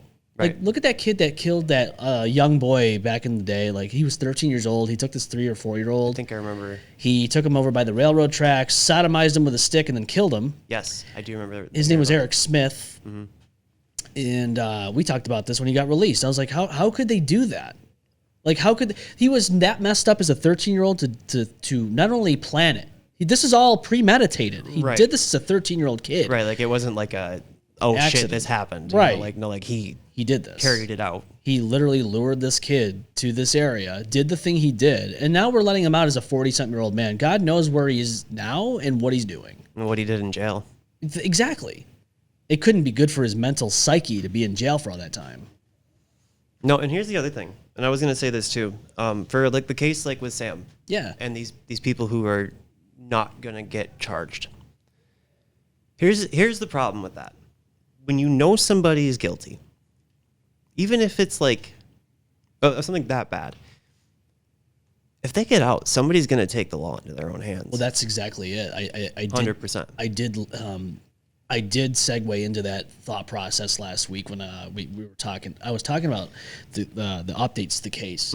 I said if they don't, for whatever reason, they get off with this, they're in danger. 100%. And here's the scary thing, and that's kind of why I was saying, like, you got to do something, because you're opening the door and leaving it wide open for more crime, for more violent crime. 100%. When we're already having such a big issue with that in this area. Yeah. I mean, we've been top 10 murder rate per capita at least our entire lives. No, that's not something to be proud of. All three of the surrounding, us, Buffalo, and Syracuse, I believe, most of those years, they were also on it. Have you ever talked to somebody about that? Like, you talked to somebody about Rochester being a huge violent crime location, and they're like, yeah, we're top. It's like they're happy about it. I'm like, yeah, it's why wild. are you happy? It's wild. What is there to be proud of? We're on the same list as like Chicago. Yeah, that's not good. That's sad. It's bad, dude. And like they have the mob. You know what I mean? Like we're just killing each other for what fucking reason, man? Like it's crazy. You shouldn't. Yeah, I don't know anybody in their right mind who thinks that that's a good thing. Like, oh yeah, this is something to be proud of. Like we're breaking records here. It's like it's not good. No, that's not a record we want. No, that's a record we don't want. No. I don't know. Everybody's got different like ideas of things, but that's one of them where if I talk to somebody like that, I try to just kind of go, okay, I don't know if I should be talking to this person anymore. The one thing to kind of piggyback on that is this, like, kind of going back to the social media thing and the whole thing, but this whole tough guy mentality and the whole I got to be the biggest, best, baddest motherfucker out here, and it's like no, nobody cares. Nobody does. Like I understand there's people out here on social media making millions of dollars because they're doing nothing, and whatever. And not to say doing nothing, but you know what I mean. Like for no real reason. Like they're not providing anything. They're not. Yeah. They're just people making videos. Yeah. I don't know about you, but I hate the word influencer. Yes. I hate it. It's one of those things I'm like, who are they influencing? The kids. I mean, you got people that are like 500 pounds purposely. They did this to themselves. Right. Eating, chips and all kinds of foods. And they're getting paid millions for it. What is it, mukbang? And they're called influencers. And you're like, who are they influencing? Children? Because I don't want my child to think it's okay to hurt their body like that. It's not good. No, YouTube and TikTok, all of that, it's so toxic. It's so exactly. For the kids specifically, it's very toxic. 100%. Not necessarily, if you use it, it has its purposes. You know what I mean? Yeah. I love pulling up an old Slipknot concert. My son and I have been doing that actually. I'll just put it on in the studio and let my studio, with the studio monitors, everything. It's like you're right there. It's really cool, and like get to put on stuff from like 2000 or 2002, like the stuff that we grew up watching. And it's kind of cool to be able to relive through that. But then I turn around and I see some of the stupid shit, and they're coming to talk to me. I saw this video about this guy doing this thing. I'm like, honey, like, no. It's not real life. No. And like I didn't have to explain, like, well, all these houses that these streamers get and their cars, like, that's all rented shit. It's all a ploy. It's all fake. It's all fake. It's the placebo effect of social media. Mm-hmm. You go on Instagram, you see somebody with a Lamborghini, you think it's theirs. Realistically, you don't even realize it. Even in like music videos and shit, like none of that shit's theirs. No. 99% of the time. Yeah. I think some of the bigger name like rappers like 50 Sure. Cent, Eminem, sure, probably. Sure. But like most of it is it's all props. Yeah. You know? There's no way they got to that point in just a matter of a few years. You're right. And honestly, even if they did, they're not just going to fucking, they're going to let their team handle it. Yes. They might have the ideas for whatever the video or this, that, or the other is, but their team handles that stuff. Like, they have AR and like all that shit. Like, Yeah. they have all of that. Like, if they're making that kind of money, they're not doing a damn thing. It's like Mr. Beast. He's a billionaire, Yep. and he's, I guess, asking his mom for some money for something. I think like a marriage or something like that, or a wedding. I don't know, some crazy shit. I'm like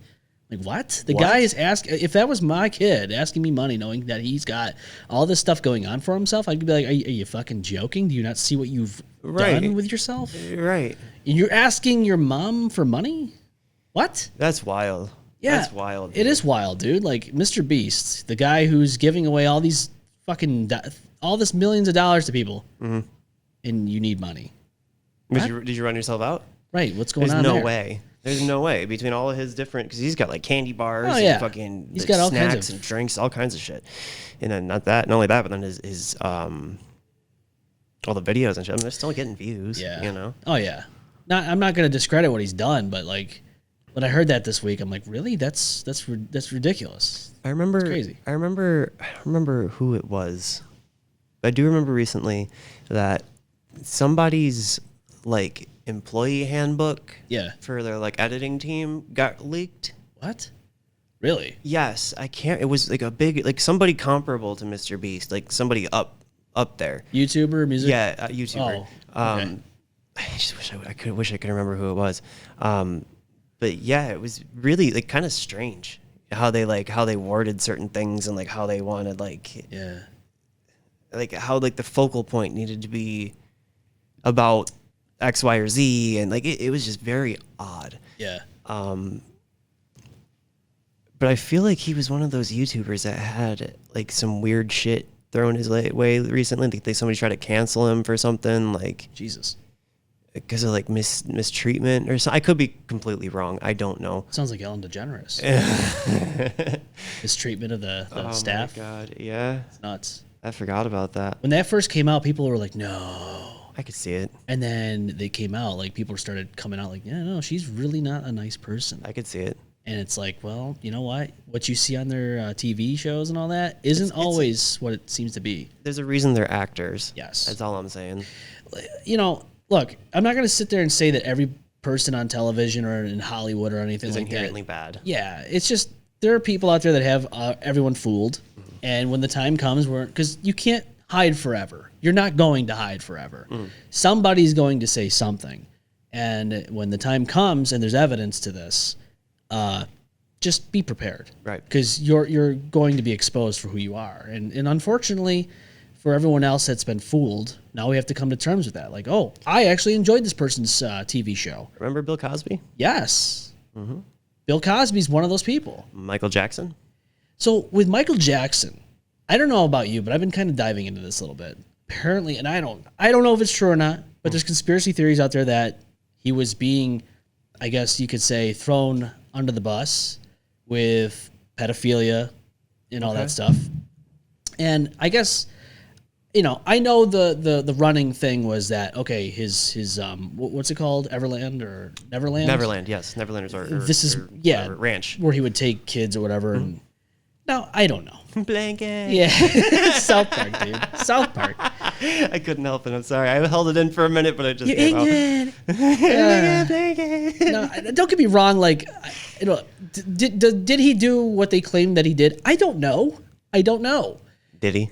But that's like, look at Did he do what he did? Did he do? Did he do what did he did? I don't know. It sounds like it. I know for sure that there's something to that one. Oh, absolutely. But Michael Jackson, it's like, I don't know. Was he a weird guy? Yeah, absolutely. When he's hanging his kid over a balcony. Well, he was losing his shit though. But wasn't he like on like prescription meds too? Isn't that like a big part of what killed him? I think so. Like he took something to sleep. Yeah, so and he had somebody counteracted with something else he was taking or something, and like Yeah. it made him like lose his mind or some crazy shit. I thought I remembered something like that. I mean, I don't know the guy personally, so I can't like sit here and judge him. But yeah, the guy was a little out there. you know, he did some questionable things throughout his, not only his career, but his life. Yeah.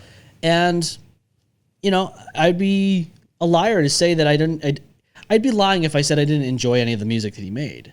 But again, it goes based off of, you have to separate the person from the content or music or whatever. Yeah. I mean, it's the same thing with Chris Benoit in the professional wrestling world. The guy was great at what he did. However, he killed his wife and his son and then himself in a course of a weekend, in which I will dive into that in a future episode. But in just in general, like, we talk about people doing crazy things with kids and all that stuff, especially their own, and killing them. And it's just, but like, you know, you never know what happens behind closed doors, especially with people in, you know, that spotlight. I mean, look at some of these things that we've seen over the course of a few months here, and just like, look at the Dropout Kings. Oh yeah, that's so sad. I mean, just so sad. That was a post that one hurt. It did, because Really fucking bad. he was a dad, he was a husband, and he, you know, he was a friend to a lot of fucking people. 100%. He was a great human being. And to see that happen, you're like, you know, why is it always the good ones? Same kid. It's they were saying the same thing about the guitar player from Polaris. yes, When he died, when that kid Ryan died. yeah. So, dude, I don't know, man. I know that's a huge thing right now, and this is why I say, like, mental health's a huge thing. I really want to see strides. Have we done things to improve certain aspects of what we've been focusing on in mental health? Sure. It's a lot more accessible than it's ever been. Absolutely. Is there a lot of room to grow from that? Absolutely. There's so many opportunities. Always. And, you know, and it starts with us, though. You know what I mean? And this is something actually you and I were talking about recently. Yes. Privately. And it was, you know, about how, you know, I've been trying to make more of an effort to get out of the house and like go see people, and like even just making, like you were talking about, like making phone calls earlier, you know, like I've been calling you and like my family members, and like reconnecting and like, and you know, like doing things that aren't necessarily in my normal comfort zone, but matter, because not only is it good for me, but it's probably good for these people too, because you know, sometimes we get so stuck in our routine, in our 9 to 5, our day to day, or whatever you want to call it. And sometimes you kind of forget that there's a whole fucking world out there. As you know, as much as we're talking about how social media is fake connecting us, but like, you know, you see it from behind a screen. Yes. You don't experience it. You know what I mean? So, dude, it's crazy, because like you have to always be working at it. You know, and even if it's only just a little tiny bit, always. Yeah. You know, because like I got to a point where I got really bad. And I think I mentioned to you not too long ago that like I shut everybody out. I became like agoraphobic for like 6 months. Like I really wouldn't leave the house unless, I mean, I wasn't full blown agoraphobic, but borderline. You know, like if it wasn't for work or to get my kids or something I absolutely had to do, I did not go. Yeah. Period. I blew off plans and parties. I missed so much shit because like I just couldn't. You know, and that's where I was like, okay, it's tough. I gotta do something. Yeah, it's tough because like I get in that mode too, where like I isolate. I don't reach out. I don't talk to anybody. You feel like you're the problem. Yes, you're gonna cause a problem, right? Or be an intrusion. Yes. And so you just get to a point where you just isolate, and you kind of just, it's easier. Yeah, and you just you. But it's not. It's so much worse, dude. It's the worst fucking thing you can do. So I equate depression and all that as like being put in a vat of oil and you're just sinking, and you're trying, because I'm sure oil is like one of the hardest things you could probably get out of, like swim through. Yeah, I'm sure. And you're just sinking, and you're just drowning. And that's how I feel like depression and all that shit is because that's what ends up happening. So then the darkness starts just shrouding in your visual, and then all you see is just nothing. Right. That's it. And I don't know, man. It's tough. It's tough to talk about. Not everyone's open to talk about it. Right. But like, there is still such a huge stigma on it too, because I mean, the thing is, I think that everybody deals with depression. Yeah. To some degree. Yeah. I feel like it's just anybody in our generation, especially, because like, I mean, not to keep coming back to this, but like the society has changed so much that like being 30 now is not like being 30 at any other generation. No. You know, like our parents were buying houses and, you know, doing things and like having kids and most of them didn't even go to college. Yeah. You know what I mean? I mean, I can only speak for myself and, you know, the people I know, but, you know, if we had one college degree in the house, you were set. Yeah. Seriously, you know, and like we grew up in the society where like we grew up in a way that we were told, you know, go to school, get a fucking degree, go get a job, go buy a house, have a kid. And it's like, it didn't work. It's not how it worked. It didn't work. No.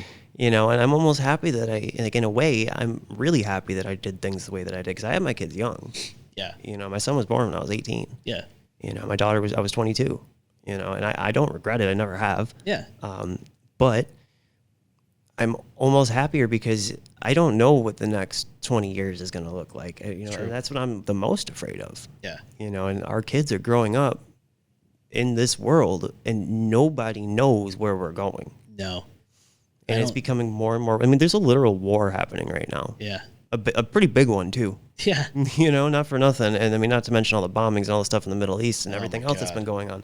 Like, I try not to watch the news because it's just depressing. It is depressing. And like, I try to limit myself on what it's kind of hard because if I'm researching stuff for the show, right. You have to, especially for the show, you have to keep up on current events and stuff. But like, but like in just general, I don't ever feel compelled to turn the news on. Mm-hmm. I don't want to.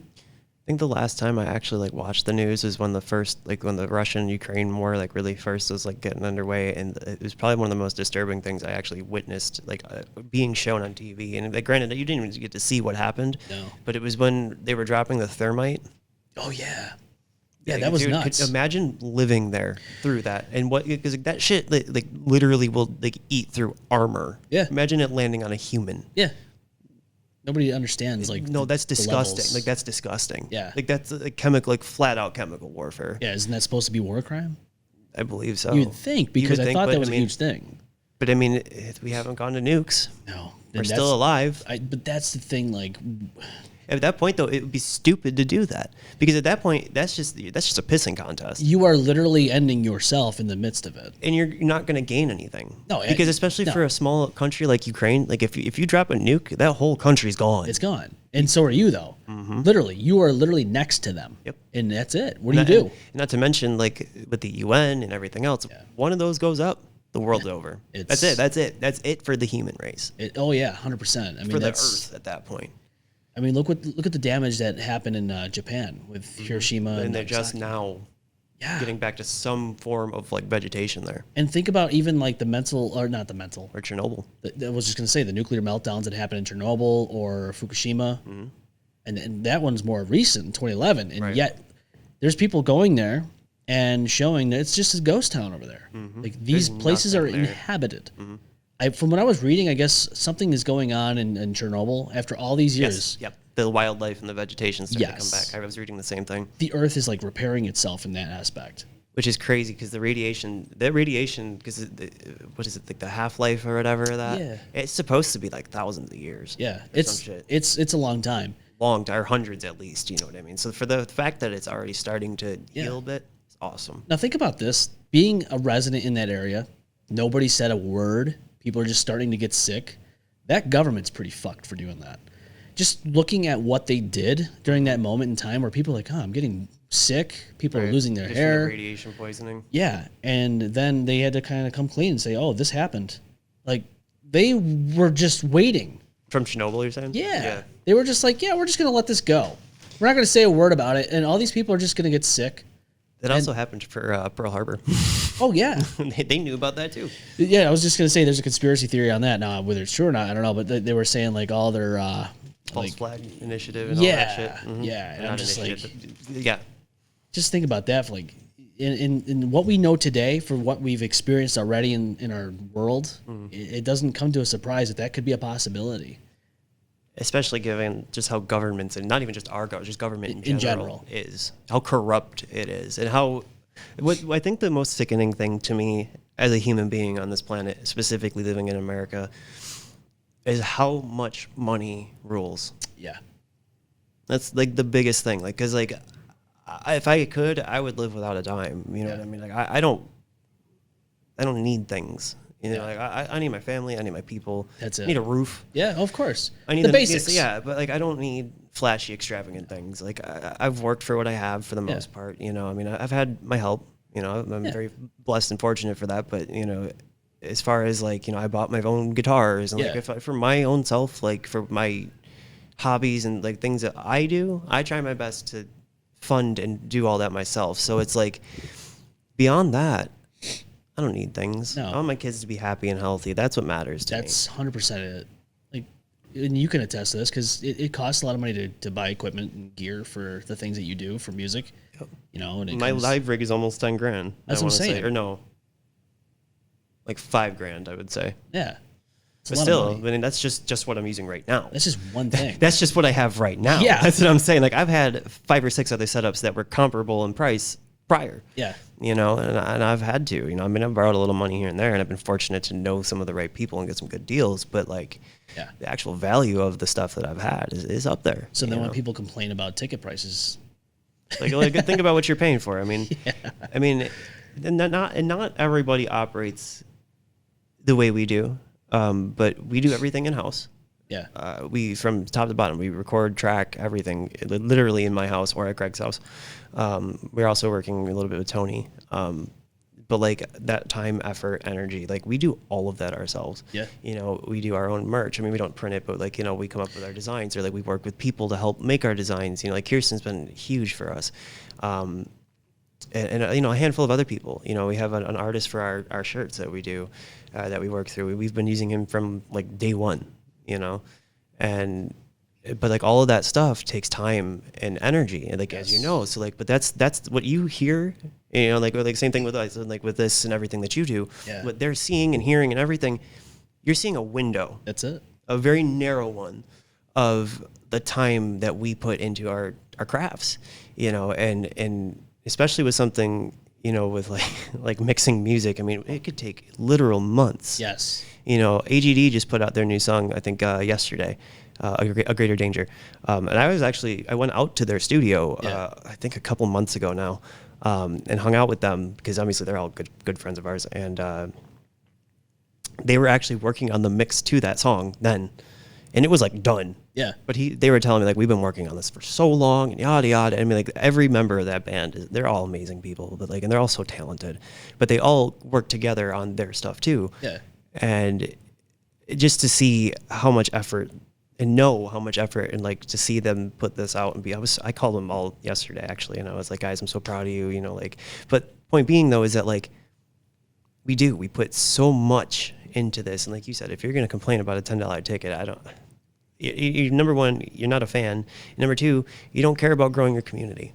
That's just it. And it's been kind of tough because like, you know, our community's been kind of up and down. We come back into like the gatekeeping and stuff. Yes. But like the people who have always been here, and you know, the good ones, you know, that's what it's here for. That's what we're here for. Why we do this, you know. And obviously like that community is a little different now. And like truthfully, we don't know what we're walking back out into. You don't. But you never know though. But until we do. The whole thing though is like you can't be scared of it. And we're not. No, you know, can't be. And we're taking it in stride. But you know, again, and like this goes back to like the whole overall point here is that we've been working for over a year now to put this all together. You know, we've changed everything. So from the ground up. Literally from the ground up. I mean, like it's just me and Greg now. Yeah. Like we're the only members left, and like realistically, I'm the only original member, because Greg joined after we put out the EP. I don't know if you remember that, because when we first came for the first interview, it was me, Jerry, Cody, and Ryan. I think it was the second one. Oh yes, it was the second one where we all came. It was just me and Jerry, the first one. Yeah, that was the first interview I did in that aspect. I remember that. Yes, I did like phone interviews, which at that time we didn't have the system we had now, and so it was like a little more difficult. Just think about it. Like when you start out, you don't have the best equipment. Right. So that was the first interview that I technically did. It was in this house. Like it was literally a few months after we moved in. You had just the little round table, the round right? circle jerk table. Yeah, I remember that. And we didn't have any of this stuff. It was actually that computer with chintzy ass PS3 microphones. Yep, I remember. Can you think about that for a moment? That's almost 6 years ago. Mm-hmm. Yep. That was what, 2019? December of 2019 we did that interview. Yeah. Wow. Yes. And damn. Yeah. No, dude. it had to have been December of 2018 we did the first one, because it was before Flatline came out, wasn't it? No. It was because I started doing this April of 2019. Okay. And right. we purchased this house October of that year. Okay. So then it was like that December. Okay. But yeah, dude, just think Still about that crazy. for a moment. Yeah, just craziness. Yeah. And so, yeah, dude, just look back to that and like the differences of what you guys were doing, what the show was. It's just nuts. Yeah. Everybody, you have to start somewhere. Yeah. Even if you don't have the greatest format or equipment or whatever the case may be, you will learn it and evolve, like we just talked about earlier. If you really put your mind to something and it's something that you really want, you'll get it. You'll go and get it. You know, it comes down to that work ethic and that drive. You know, and it's something that I've never had a problem with per se, because like I've always been a very driven person, but it is, you know, but like. And keeping yourself motivated, I guess, would probably be the other big thing. But it's not always easy, dude. No, you know how many times especially with depression and anxiety and all that other shit. I've quit this show probably well over 1,000 times in the last 6 years in my head. I mean, you don't even want to know how many times I've quit the band. But I've literally walked out on practice. But that's also, like you said, what everyone sees on stage or on this show or whatever the case may be. It's a window. They do not see what happens behind the scenes. Right. They don't see what happens behind the skull here, so to speak. So, like, when you look at the stuff that's going on, you have to take into perspective. Again, no pun intended. No. I'm so sick of that joke. I'm not even trying. No, I know. But it's so true, Not though. from you, just in general. Yeah, but the thing is, like, nobody takes that into, you know, the whole... They don't understand what goes into what's being made. Right. They don't. Right. And unless somebody's... And sorry, but like also like the mental toll. Like remember when we were talking about like Flatline and like what that song means. You know, not only to us but to other people. And some what other people have told us their stories about it and yada yada. Yeah. And I mean, me and Jerry were like yelling at each other when we were writing that, and like you know, like we were crying. Like it was very very emotional. I mean, our deceased parents were what we were writing about. You know, like, and it was still pretty fresh. Yes. You know, it was a few years out, but still, I mean, it hurt. You know, and. Yeah, dude. Like you really, you have no clue. Yeah. You know, and what's craziest too is like, and like, cause I don't know if you necessarily would experience this the way that I do, but being a guitar player and being the type of person that I am, and the fact that I do not like the spotlight, I feel like, in a way, I'm kind of absolved from certain things because I don't get a lot of that. Yeah. But I don't know. It's tough because like I am kind of like the background guy, which is fine. I like it that way. Yeah. But it does kind of make things. It's a weird angle. You know what I mean? Because like people still see me like they see like our vocalists, you know, because they're the center point. You know what I mean? But it's like so. Like I guess really what I'm trying to say is that they write the words. Yeah. I write the feeling. I get you. Does that make sense? I get you. Yeah. Or we, the band. Yeah. So we're obviously all important members, but I feel like when people talk about relating to a band, like, okay, here's a perfect example. Slipknot's my favorite band. Obviously, everybody knows that. It's literally in my arm.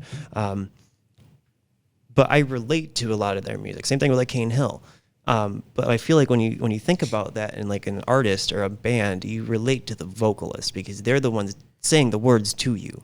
So you might not always think, maybe the guitar player wrote this song. Maybe the drummer wrote these words, you know what I mean? Because that does happen. You know, I wrote half of the lyrics of Flatline. I wrote all of Hourglass. I wrote the lyrics and the vocals, you know what I mean? So it's like, it's kind of weird because I don't want to say like necessarily that I feel like I should get that credit or recognition or anything like that, but it's just like, I guess sometimes, I guess the big point here, and I feel like I'm kind of rambly here, but the big point is that I don't feel like a lot of people really necessarily appreciate all facets of what goes into all of this because it's not just you. 100%. You know what I mean? It's not just me. Right. You know, there's other people who are involved. And even though like a lot of people, like, you know, any member that's been in the band, it's like, oh, this is your band because it's like, well, I started it. It's like, okay, but it's not. It's all of us. I mean, even these new members, like I'd say to everybody who comes into our doors, you're an equal member to me and everybody else here. This is our thing. Yeah. Not mine, ours. But that's just it, you know? And I say that a lot with this show because there's people that, you know, if it wasn't for other people's perspectives and personalities and opinions and ideals and everything would be very beliefs. One-sided. That's what I like, though. That's the thing. Like, everyone should have that. Yeah. You should have... Well, in order to have a good conversation... You have to have diversity. It doesn't matter, you know, color, creed, all that stuff. Yeah, none of that You have to have it because we're all human beings. We're all... walking different paths of lives, and I think we should all understand where we come from. We all have our own experiences. We've all experienced life differently. 100%. And don't get me wrong, like it was a cool experience last week to do it by myself. A little nerve-wracking because it's different. Right. And anytime you do something new, it's always got that weird butterfly feeling almost, I like the back and forth. I like to have an actual conversation with somebody. It's cool because I get to talk to them on the chat and all that stuff when we're doing it live and whatnot. But to be able to sit here with somebody else and have a discussion about like different scenarios or viewpoints or what they do and like with music, for instance. It's all about collaboration. Yeah, that's the thing. Like people forget what this is all about. Like when I started this podcast, the world was a little different in 2019. We didn't hit COVID yet. Right. I think politics was already kind of nuts at that point, but it's gotten even nuttier. Definitely worse. Yeah. Absolutely. It was not good back then, but it's definitely worse now. Yeah, 100%. Definitely worse now. But as time goes on, it's just, the more stories that come out about different scenarios and cases and whatnot, it's just, at the end of the day, technology is one of those things where, like you said, it's not inherently bad. But at the same time, we also forget how to do this. Right. We forget to be able to sit across from each other and have a conversation for a long period of time. Some people can talk about the weather for 5 minutes and then walk away, and then they're back into their phone. Right. But with this podcast, it forces you to sit and have a conversation for a long period of time. Right. I know there's millionaires and celebrities doing this shit left and right, and they have millions of views and all that stuff. I get that.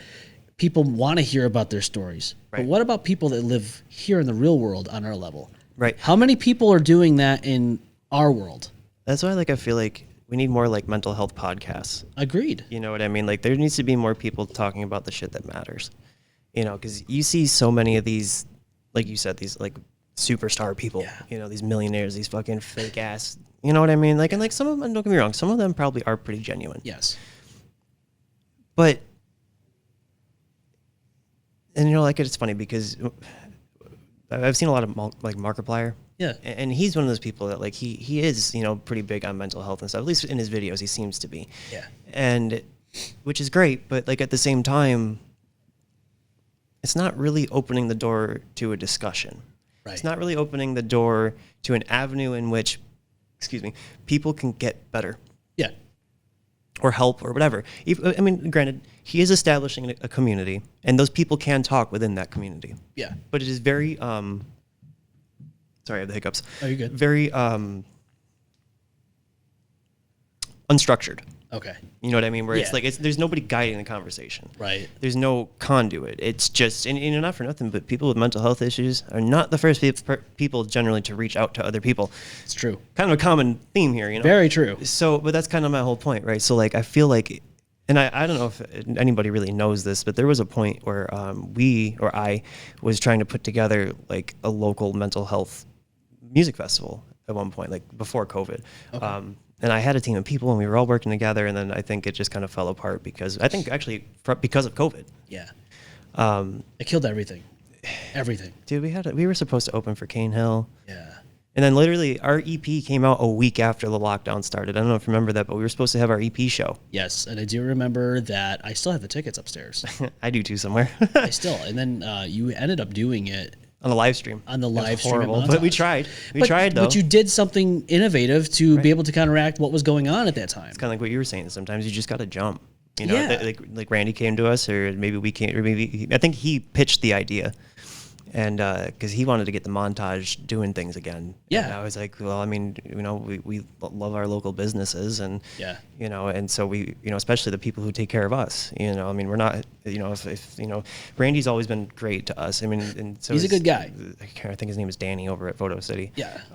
We've never had any issues with Randy. No. Not in this band. I know some people have in the past, but Randy's a genuine dude from what I've experienced with him. I've worked with him on the podcast that he, and the one that we did at the last show, I think, that we played there with you. And so working with him, people don't realize the guy's a human being. I think they're intimidated. And unfortunately, in the business world, you kind of have to be intimidating to some degree. You can't get pushed around. Especially when you're talking about money. Yes. Especially when it comes to it's this man's livelihood. And exactly, in your business. Yes. That's the biggest thing. You have to watch out. Not only that, but your family. Yes. Because, I don't know him well enough to know if he holds any other job outside of that. I don't think he does. But that's it. Like that's your income. Yeah. You know, that's your baby. Yeah. You know, and he's ran that place for years. Dude, you know, so like he's been there since before I was there. Yeah. You know. Yeah. So I mean, we're talking 2011. We're already talking about how long it's been. So I mean, he's there way before me. Yeah, I mean, with the episodes I did with him, we never really dived into stuff like this, and I'm very curious to see if he would be down to do a format like this. He might. And He might. because I think that man has a story that needs to be told. I think he puts. He's got to have seen so many things. He dude. has. With so many shows. There was and times people where and, I sat in his office with him, and Oh, he was shoot the just he shit. was discussing some of the photos on his wall, and I'm like, dude, it's amazing. Like he took some cool ass photos that looked very like professional. really. Yeah, dude, and you're like, God, man, this guy's got so much like Life stuff that's experience. untold. Yeah. Absolutely. I remember we went there to get tickets for one of our shows one time, and I think I don't remember who I was with, but it was me and Randy, and we were just sitting in his office back, behind the counter Yeah, montage. And, he always makes a point to, smile, shake my hand. Hey, Yeah. how Jordan, how you doing? Whatever. I mean, but we were sitting there that night, and it was just me and him, and we got to talking about a couple shows that were coming in, and I was like, man, like we really got to get some better shows coming. And he's like, oh, that's kind of what got the conversation going. But then he started talking to me about how he met this guy and this band and this and that, and like how this band came through this one time and they did this, and it's like, Yeah. damn, dude, like, Yeah, the things he's seen. yeah, and the people he's met. Yeah. I mean, like we're talking like Seven Dust has played there. Yes. And like Godsmack and like Hatebreed and like all these bands that we listened to growing up. And like a lot of them, Static X and Yeah. you know what I mean? Dope. Like they all played at this venue. Yeah, At one point or another. I told him that. I don't know if it was on an episode we did. I was like, dude, if it wasn't for you, I wouldn't be able to see some of the bands I grew up listening to, Right. like Fear Factory, Spinal Tap Soul. Yeah. Those bands, like, if it wasn't for him, they wouldn't have been here. I could do you one better. I wouldn't have been able to play with the bands that I have if it weren't for Randy. There you go. Exactly. Truthfully. A lot of opportunity. But over the years even. We played Mushroom Head. Yeah. When I was in Zero Signal, we opened for Mushroom Head. We played with fucking Affiance 4 different times. We played with Threat Signal, and Threat Signal. That's a band I haven't heard in a while. they were awesome. Yeah. They're fucking awesome. Black Tide, which I don't even know if you remember them, but they were on like Mayhem '08. Okay. They were super cool back in the day, but they fell off really hard. God, who else did we play with? There was a bunch. We played with, I want to say it was definitely Last 10 Seconds of Life and, Oceano. Oh, shit. All And I right. think it was either Chelsea Grin or there was another big band. I can't, but it was at the fucking California Brew House. Dude, I haven't been there in years. Same. It's probably been I drive over by there 10 once years. in a while. Yeah, I drive by there once in a while, but I haven't been there since No, I was with my... Who the fuck? No, it wasn't that long ago. Maybe like 5 years ago. Because I went to a show with a couple people there. Okay. But it was just because it was just like a spur of the moment thing. And they were like, hey, we're going there. You want to come? And I was like, fuck it, why not? So I did. I'm like, man, I haven't been to the brew house in a while. Let's go. Yeah, it's been a long time actually. It's definitely been about a decade or so since I've gone. I mean, they really aren't putting on a lot of like... They don't really do nationals or anything anymore. No, I haven't really Very seen. low-key there. If they even do shows. I don't feel like they really do. I haven't seen any like. I've seen things for the Bug Jar. I've seen things for like. Bug Jar's got a Water lot of Street. stuff going on. Yeah, no, I have not seen anything for the California Brew House in a long time. I tried by the Bug Jar like at least a few times a week. Yeah? My shop for work is like right around the corner from there, so I always pull up on the side where the door is. Yeah. And there's a big flyer in the window, so I always get to read what the shows are coming. But Yeah. truthfully, like they do a lot of like really heavy death metal or like punk emo stuff, and it's Yeah. not like my speed, so I don't go there very often. The last time I went, I was a More Alive played there. Okay, I think I may have also been there. Oh, really? I didn't see there. No, maybe not. Maybe I don't know. The last show I think I went to might have been Deluded. Okay. It might have been. They played there. Deluded. Yeah, they there was one definitely. where the girl broke her leg in the pit. Ooh. Yeah, it was rough. They had to stop the show and everything. Did it stop the show? I mean, you should, right? Oh, we absolutely had to. No, 'Cause- that girl we had to call like an ambulance Jesus. and everything. Yeah, no, it was bad. So how did that happen? Was she in the pit or was she on I the didn't outskirts? see. Oh. No, she was in like the crowd. I mean, that's just tiny. I mean, I know. the floor is like the size of this room. You know what I mean? Literally. Like it's a very small venue. So I mean, things happen so quick. You know what I mean? And I think what happened is somebody just fell on her or something, Dude. And but you never know, dude. I'm gonna be Shit honest with you. happens. That's this when people crowd surf at these big shows. That's what I worry Yo. about because I witnessed this, man. I witnessed a girl get knocked the fuck out at a bonsai, Oh, because really? somebody was getting crowd surfed, and the guy was like 200 and something pounds probably, and he fucking fell right on her head, knocked her out, and nobody was doing anything. I They were forgot about the Bonsai Fest. dude, so my wife and I was just talking about this. She was talking about a show that used to be held at what was it, K-Rock or something like that fest or whatever? Yes. In Syracuse? Yes, I know what you're talking about. And I'm like, yeah, radio stations don't do cool things like that anymore. They're very It was like conservative Summer with their Jam, money. like that's about it. Yeah, well, Summer Jam. It still really isn't what it was. Have you ever been there? When I was a kid, yeah. I was like, let's put it this way: Shaggy was one of the headliners. I went there once with a mutual friend of ours, Pat. Oh yeah. Actually, just talked to him recently. I hope he's doing okay. I hear from him once in a while. I get to talk to him here and there. We haven't hung out in a long time. Long time. We grew up in the same neighborhood. Yeah, so like our parents know each other and everything. He went. I guess I don't know. He had like free tickets or whatever. So I went with him, and this was like 10 years ago too. It was a long time ago, and. Dude, I was just appalled at what I was seeing there. Like these 14-year-old girls in like skimpy outfits and stuff. I'm like, this is the place. That's just a trip to the mall these days. I know, and that's now. Right, and that was 10 years ago, and that's crazy. Yes. And I was just thinking to myself, this is a PDF files wet dream. Yeah. I was disgusted. I was like, just thinking about them, like, dude, this is not the place. Like, you don't. It's just honestly, dude, those kinds of concerts in general are kind of like red flags. The red flags. They just like breed that shit though. I mean, because look at the culture though. Look at what like, and I'm not trying to like say this like literally, but like rap culture, and not like the people of rap, but like what those people are portraying. And like we were talking about, like with the rented vehicles and all those things and their music videos and yada yada. But they also got girls on there shaking their asses. You know what I mean? And they're talking about fucking bitches and getting money. You know what I mean? But that's what it's always been since we were kids. Yeah. That's what they were preaching. And when it's out there all the time, and these kids are growing up seeing it, they want to imitate it. Yeah. That's what kids do. They want to fuck bitches and get money. I mean, who doesn't? But I mean, there's a time and a place. You know what I mean? There's a time and a place, and it ain't Summer Jam at Frontier Field. Yes, that's my whole point. That's my whole point. Like I said, it's not inherently bad, but like, there's no filter anymore. No. The whole world is just unfiltered. Yeah. And I mean, that's not true at all. It's completely filtered, but the things that we are seeing are just inherently killing us. Yes. Mentally or physically. It doesn't matter, but it's not good. No. Dude, I don't know, man. Just like I said, in 10 years time, it's changed so much. What happens in 2035? What's the world look like then? That's what I was saying. Like, I'm scared for our kids. I'm scared for my grandkids. And I know we didn't touch upon it yet, but like artificial intelligence, dude, it's getting out of control. It is. I will say this: if you use AI as a tool to help benefit the work you put in that you're making yourself, yes, that's one thing. If you're depending on that to do all of the work, right, and then you claim credit for yourself, saying I did all of this when you didn't, that's what's fucked up. But what I also worry about in terms of that is like jobs, a lot of job security. How about coding, for instance? Like, writing Python and all that. That's going to be gone for humans. Did you see on the topic of AI? Apparently, was it No Man's Sky? A video game? Yes, they are going to be implementing a new AI. What? Now, I don't know if you know this, but that is a game that is a first of its kind because it is infinite. Right. The outer space. It is literally infinite. Different planets. Yes, it is literally infinite. So this new AI is going to give the NPCs consciousness. That's where they will remember conversations. They will remember what you do.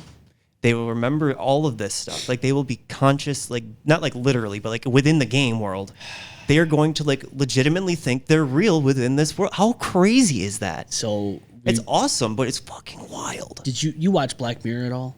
I did, but I haven't in a long time. My wife and I just watched this episode recently where now this takes place, I guess, in like the 90s, but then it comes back to the modern time. Right. Where this guy had developed a game where the sprites in there were living, breathing creatures, cognizant of their existence, and they would talk in their jargon to the person that's playing the game. And the only way he could understand what they're saying is if he did like acid or some shit and was like rolling face, you know what I'm saying? Okay, yeah. So it just got out of control. But I'm thinking to myself in the meantime, like, okay, this could probably be a real thing in the aspect of AI being in the game as NPCs, right? But they're conscious. Well, we already have VR.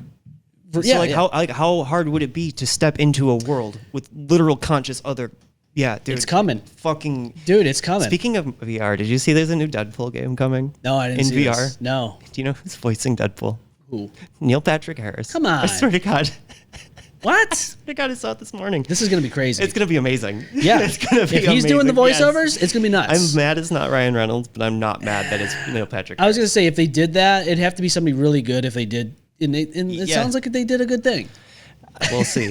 We'll see. The other Deadpool game was great. The one on Dude. 360. Yeah, remember that one?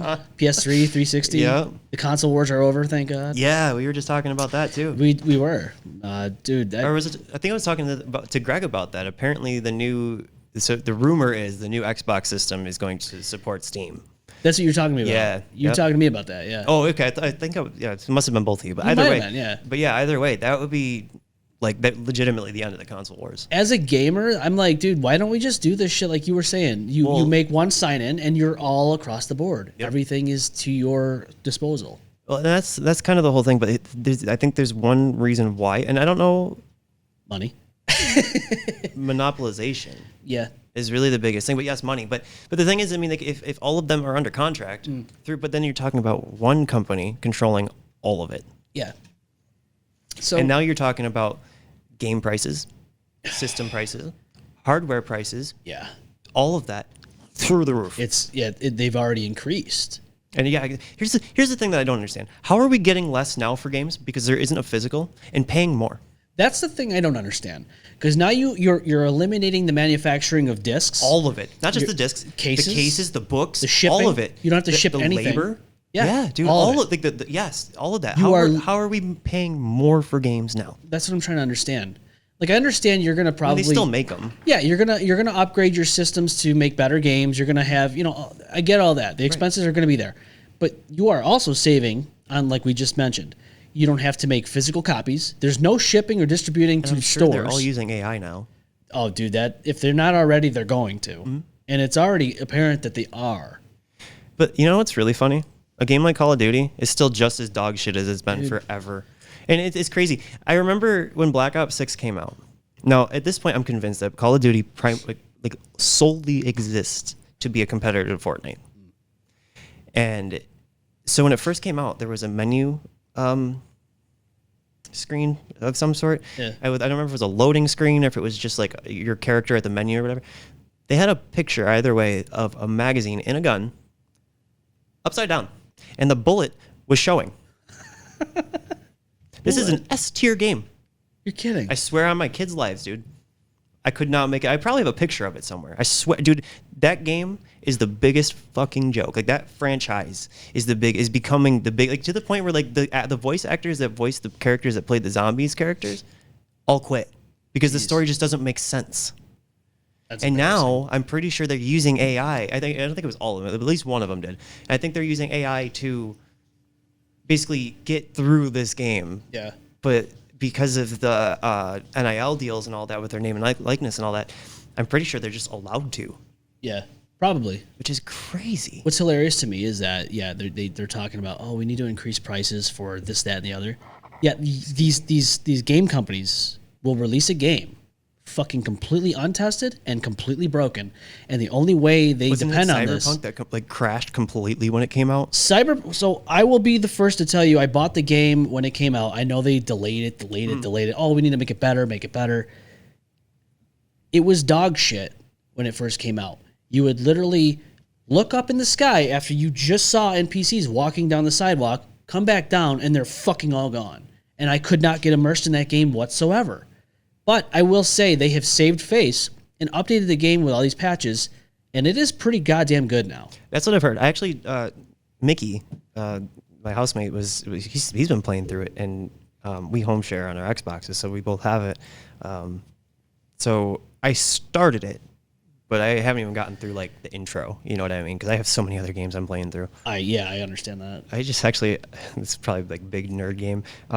Splitgate just came out with a sequel. Really? Which I don't know if you know what that is, but basically Splitgate was like a free-to-play online multiplayer game, but it was like Halo meets Portal. And it's like that's cool. It's like shooter, but like you have like portal guns and like they could shoot through them and jump through them and like there's ways that like if you put them on the floor and then like up on a wall, you could jump through it and like go flying through the. Like, it's actually a pretty neat kind of concept and it's kind of unique. But I mean, it's pulling from a few different games that we grew up playing.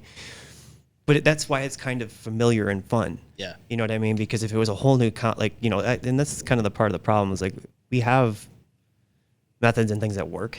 Like why are we constantly trying to change things so much? Yeah.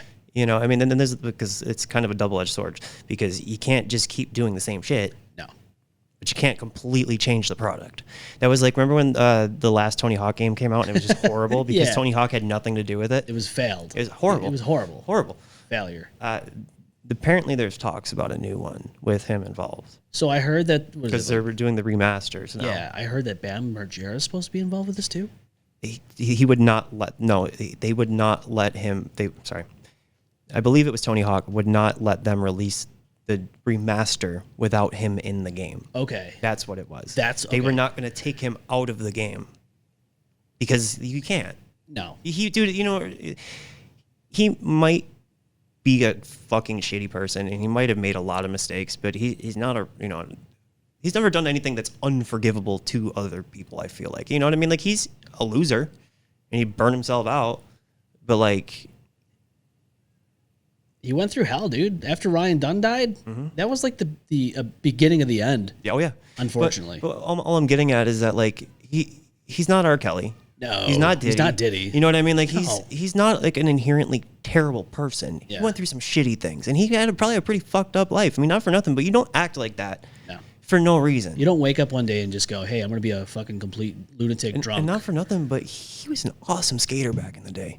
Yeah. Like in the parks and shit, dude. Like he was untouchable. And he was fucking hilarious. Like Viva La Bam was one of my favorite shows growing up. Remember when he painted the whole kitchen blue? Yes.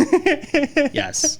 I also remember the time they made a CGI edited video of the house exploding and his mom freaked the fuck out. That was funny. So I'm gonna say this right now. He brought some light to my life with some of the stuff he did post Jackass. Yeah.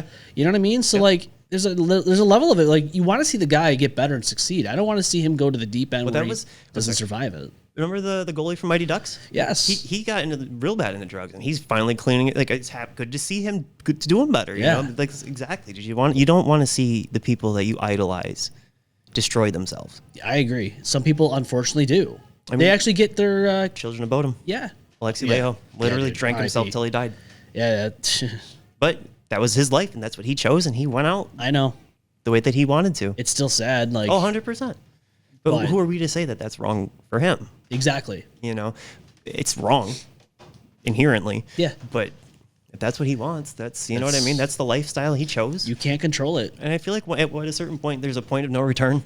Yeah. And you kind of just have to accept that it is what it is. Lane Staley from Alice in Chains. That's where he went. Mm-hmm. He literally isolated himself in his fucking his apartment in his condo or whatever the hell he had, and just he died alone by himself, and they didn't find him for 2 weeks. His mother. That's horrible. The whole story. If you look at everything that happened, I vaguely remember it. Yeah. It's devastating to even look at that. His mom had to see his dead body on the couch. She even said after 2 weeks. Yes, she even said that she couldn't believe that was really him. Like it was almost like a mannequin was sitting on the couch. I'm sure he probably went to rigor mortis and was just stuck. Yeah, that's horrible. Just you read stories like that and you're like, God damn, bro. You know? Going back to Cyberpunk though, I recommend playing that game. It's a fucking scary game because when you look at it from like a realistic standpoint, we're kind of heading almost in the way that this game is set in. That's the conversation I was just having with a couple of my friends the other day, actually. Yeah. That was saying like it's like kind of scary in that sense. It is. It's like this is like kind of like what's going to happen if we don't do something. Yeah. Which is crazy to think about. It's also crazy to think about, like, technology-wise, implementing that into the human organic body. That's coming. I mean, we already have robotic arms and legs for people who've lost limbs. Yeah, but they're very primitive. Yeah, but, I mean, they look great. Yeah, but their functionality is still very limited. 100%. It's not perfect. All I'm saying is it's not the Winter Soldier. No, you know what I mean. You don't have like a full on like extra. You know what I mean? Like it works, but. And don't get me wrong, like it's amazing. It's amazing these people have these opportunities, but like we're not fully integrated into it yet. Yeah. But like you said, I mean, it's just like that episode of Futurama with the iPhone. Yes. And they had the phone in their eyeball. Yes. Same idea. I guarantee you, and we already have the glasses. I know. I wear them myself. Yeah, I was gonna say I know a couple people who have them. It's wild. Yeah. Wild. And even that, just thinking about that, even 10 years ago, like again, like you think about when you think about the Jetsons was set in the year 2000. Yeah. And where we are and where we should have been, like that's what they thought. What in like 50 years, that's where we were gonna be. Yeah. And now we're past that, yeah. light years behind. You know what I mean? But those glasses, like you could just literally push a button, take a picture, hold it down, take a video. You can listen to music, listen to podcasts, and you can ask it questions because it's AI. Right. And it opens a whole other different realm of existing. Right. Because all you have to do is just walk around. Oh, what's this building? It'll take a picture of the building, tell you like a gist of it, and you're like, holy fuck! I never thought in a million years this would even be possible. Right. And that's literally like stuff that we watched in movies, and Yes. even today. You know, like I mean, it's crazy. It's crazy. It's like living in the Matrix. It is. So all the media that we're watching and consuming now that we think is a little bit out of the way, it's coming. Right. And it's going to be scary. And by the time it comes, you're like, oh, this is normal. And then something else will come up, and you're like, oh shit, what's that going to be like? And then it's an endless cycle. Yeah. It is. But hey, man, I enjoyed the conversations we had today, man. We're about 2 hours in. I can't believe it. I know, it doesn't feel like it. No. As I say, I just checked my phone a minute ago. I was like, holy crap, it's already after 7. Everybody says the same thing. They're like, wait, it's been that long already? Yeah. It's like, It's a little different when it's just you and me too, because it's a little more, like you said, there's no distractions. Or anything, so it's just very easy to just keep it going. I mean, like I said earlier, you know, you and I have known each other it's so easy to just talk. Very easy to talk. So, but yeah, it's been great. It's been again another great experience. Where can people find you, man? Me? Yeah, where can nowhere. No, no, I reside in my house. Oh, me too. No, but we're we're on all of our things. You know, we're on the Facebooks and the Instagrams. My handle is Perspective Zero, but Perspectives, and on the streamings it's Perspectives NY. Otherwise, I think on the socials of Perspectives Official. Yeah. Like I said, we kind of just changed a lot of stuff. So and things have changed hands, and now Greg and I are handling a lot more stuff. So yeah. But yeah, if you want to check us out, it'd be awesome. If you already know us, even cooler. If you know me, I'm sorry. No, I'm kidding. Don't be sorry. I'm kidding. But no, yeah, that's really the gist of it, And then we got shows coming up. We got shows in Webster in July. The Harmony House. Yes. And I don't know if any other ones are announced, so I don't want to talk because I'm not on social media. That's fine. I do think we have one other one. Oh, yes, we do. The Tony Hines Benefit Show. Ah, yes. We're playing those two. That's in August on the 17th in Canandaigua. Which I'm actually also very excited for because I'm playing 2 venues I've never played. That's crazy. Coming back off the rip, 2 venues I've never played. Well, I've been to the Harmony House. I've never played that. Right. You're right. It's different. Right. It's totally different. It's like when we played Water Street for the first time. We had it was my last band, Zero Signal. But either way, we got a couple, and then we got a couple other ones that are coming after that aren't announced. And rumor has it the show in August, or maybe not that one, or the one after that, there will be a couple unreleased songs being played. Okay. Yeah. So might want to think about coming to those. Yeah, check it out, right? Yeah. Oh, and also we're pulling out a deep cut that hasn't been played in a long time. Yeah? Mm-hmm. I'm not going to say which. All right, we'll keep it secret. We will. Surprise. No, 100%. Like I said, we're completely revamping. Yeah, because when you come out with it, it's gonna be like Dexter Morgan when you watch that show. Surprise, motherfucker! Yeah. Oh my god. Yes. It's funny. We actually named our cat Dexter. That's awesome. That's awesome. Good show. I love that show. Hell yeah. Except for the reboot. The reboot sucked. But I'm not gonna give any spoilers. No, we can't. I can't because it was great until the end. Well. It wasn't maybe not great, but it was good. It was at least worth watching. Yeah. But the ending killed it. We will see what they do with the next one. Because there's, with his kids, Resurrection. Right? Yes. And he's going to be in it, too. Yeah, so like would it be like voiceover, or not voiceovers, but like flashbacks or... Oh, you know what, the prequel? Yes. Yes, we watched the first season. That was actually not bad. It's actually better than I thought. But they're coming out with a Resurrection. Oh, really? I'm talking like sequel to the last... was it Blood? Yeah, that's that's what I'm saying, because it's about his kid, right? I think is what it is. No. Well, either way, I don't want to give away anything because if nobody watched New Blood yet, then I have, but we can talk off camera, so we can wrap it up. I'm stoked to see what happens. All right, I love Dexter, so I'll have to definitely look into that. Me too. So for everybody out there that's watching the M-Balm Effect right now, if this is new to you, thank you for giving us a shot and chance to enter your ears and enter your homes. Go to the mbalmeffect.com. You can get all the good stuff there. It's incorporated with our YouTube channel, so you can watch all the old stuff and the new. And you can also go to the mbalmeffect.com to shop some gear if you want. Support the show, represent the dirty, and don't forget to hit that subscribe button on our YouTube channel. And that helps us grow. Hit the notification bell, please, because you get all the updates on all that good stuff. So, gotta keep up to date. You have to in this world, man. We're so busy. You don't know what you're missing out on. That's right. A little bit of fear of missing out. FOMO. Little FOMO for you. Little FOMO for you. But shit, man, it was good talking with you. Good hanging with you. Yeah, dude. Thanks for having me again. Of course, man. Good time as always. For everybody else, and thank you for all of you. That's exactly it, man. Everybody else, have a good weekend. Have a good rest of your week. This is the M-Balm Effect. I'm your host, the M-Balm. This is Jordan. We'll see you on the next one. Bye. Bye. Well, there goes the neighborhood. It's a good thing no one got seriously hurt. Oh my God! Whoops, spoke too soon. Don't get too wrecked. See you on the next one.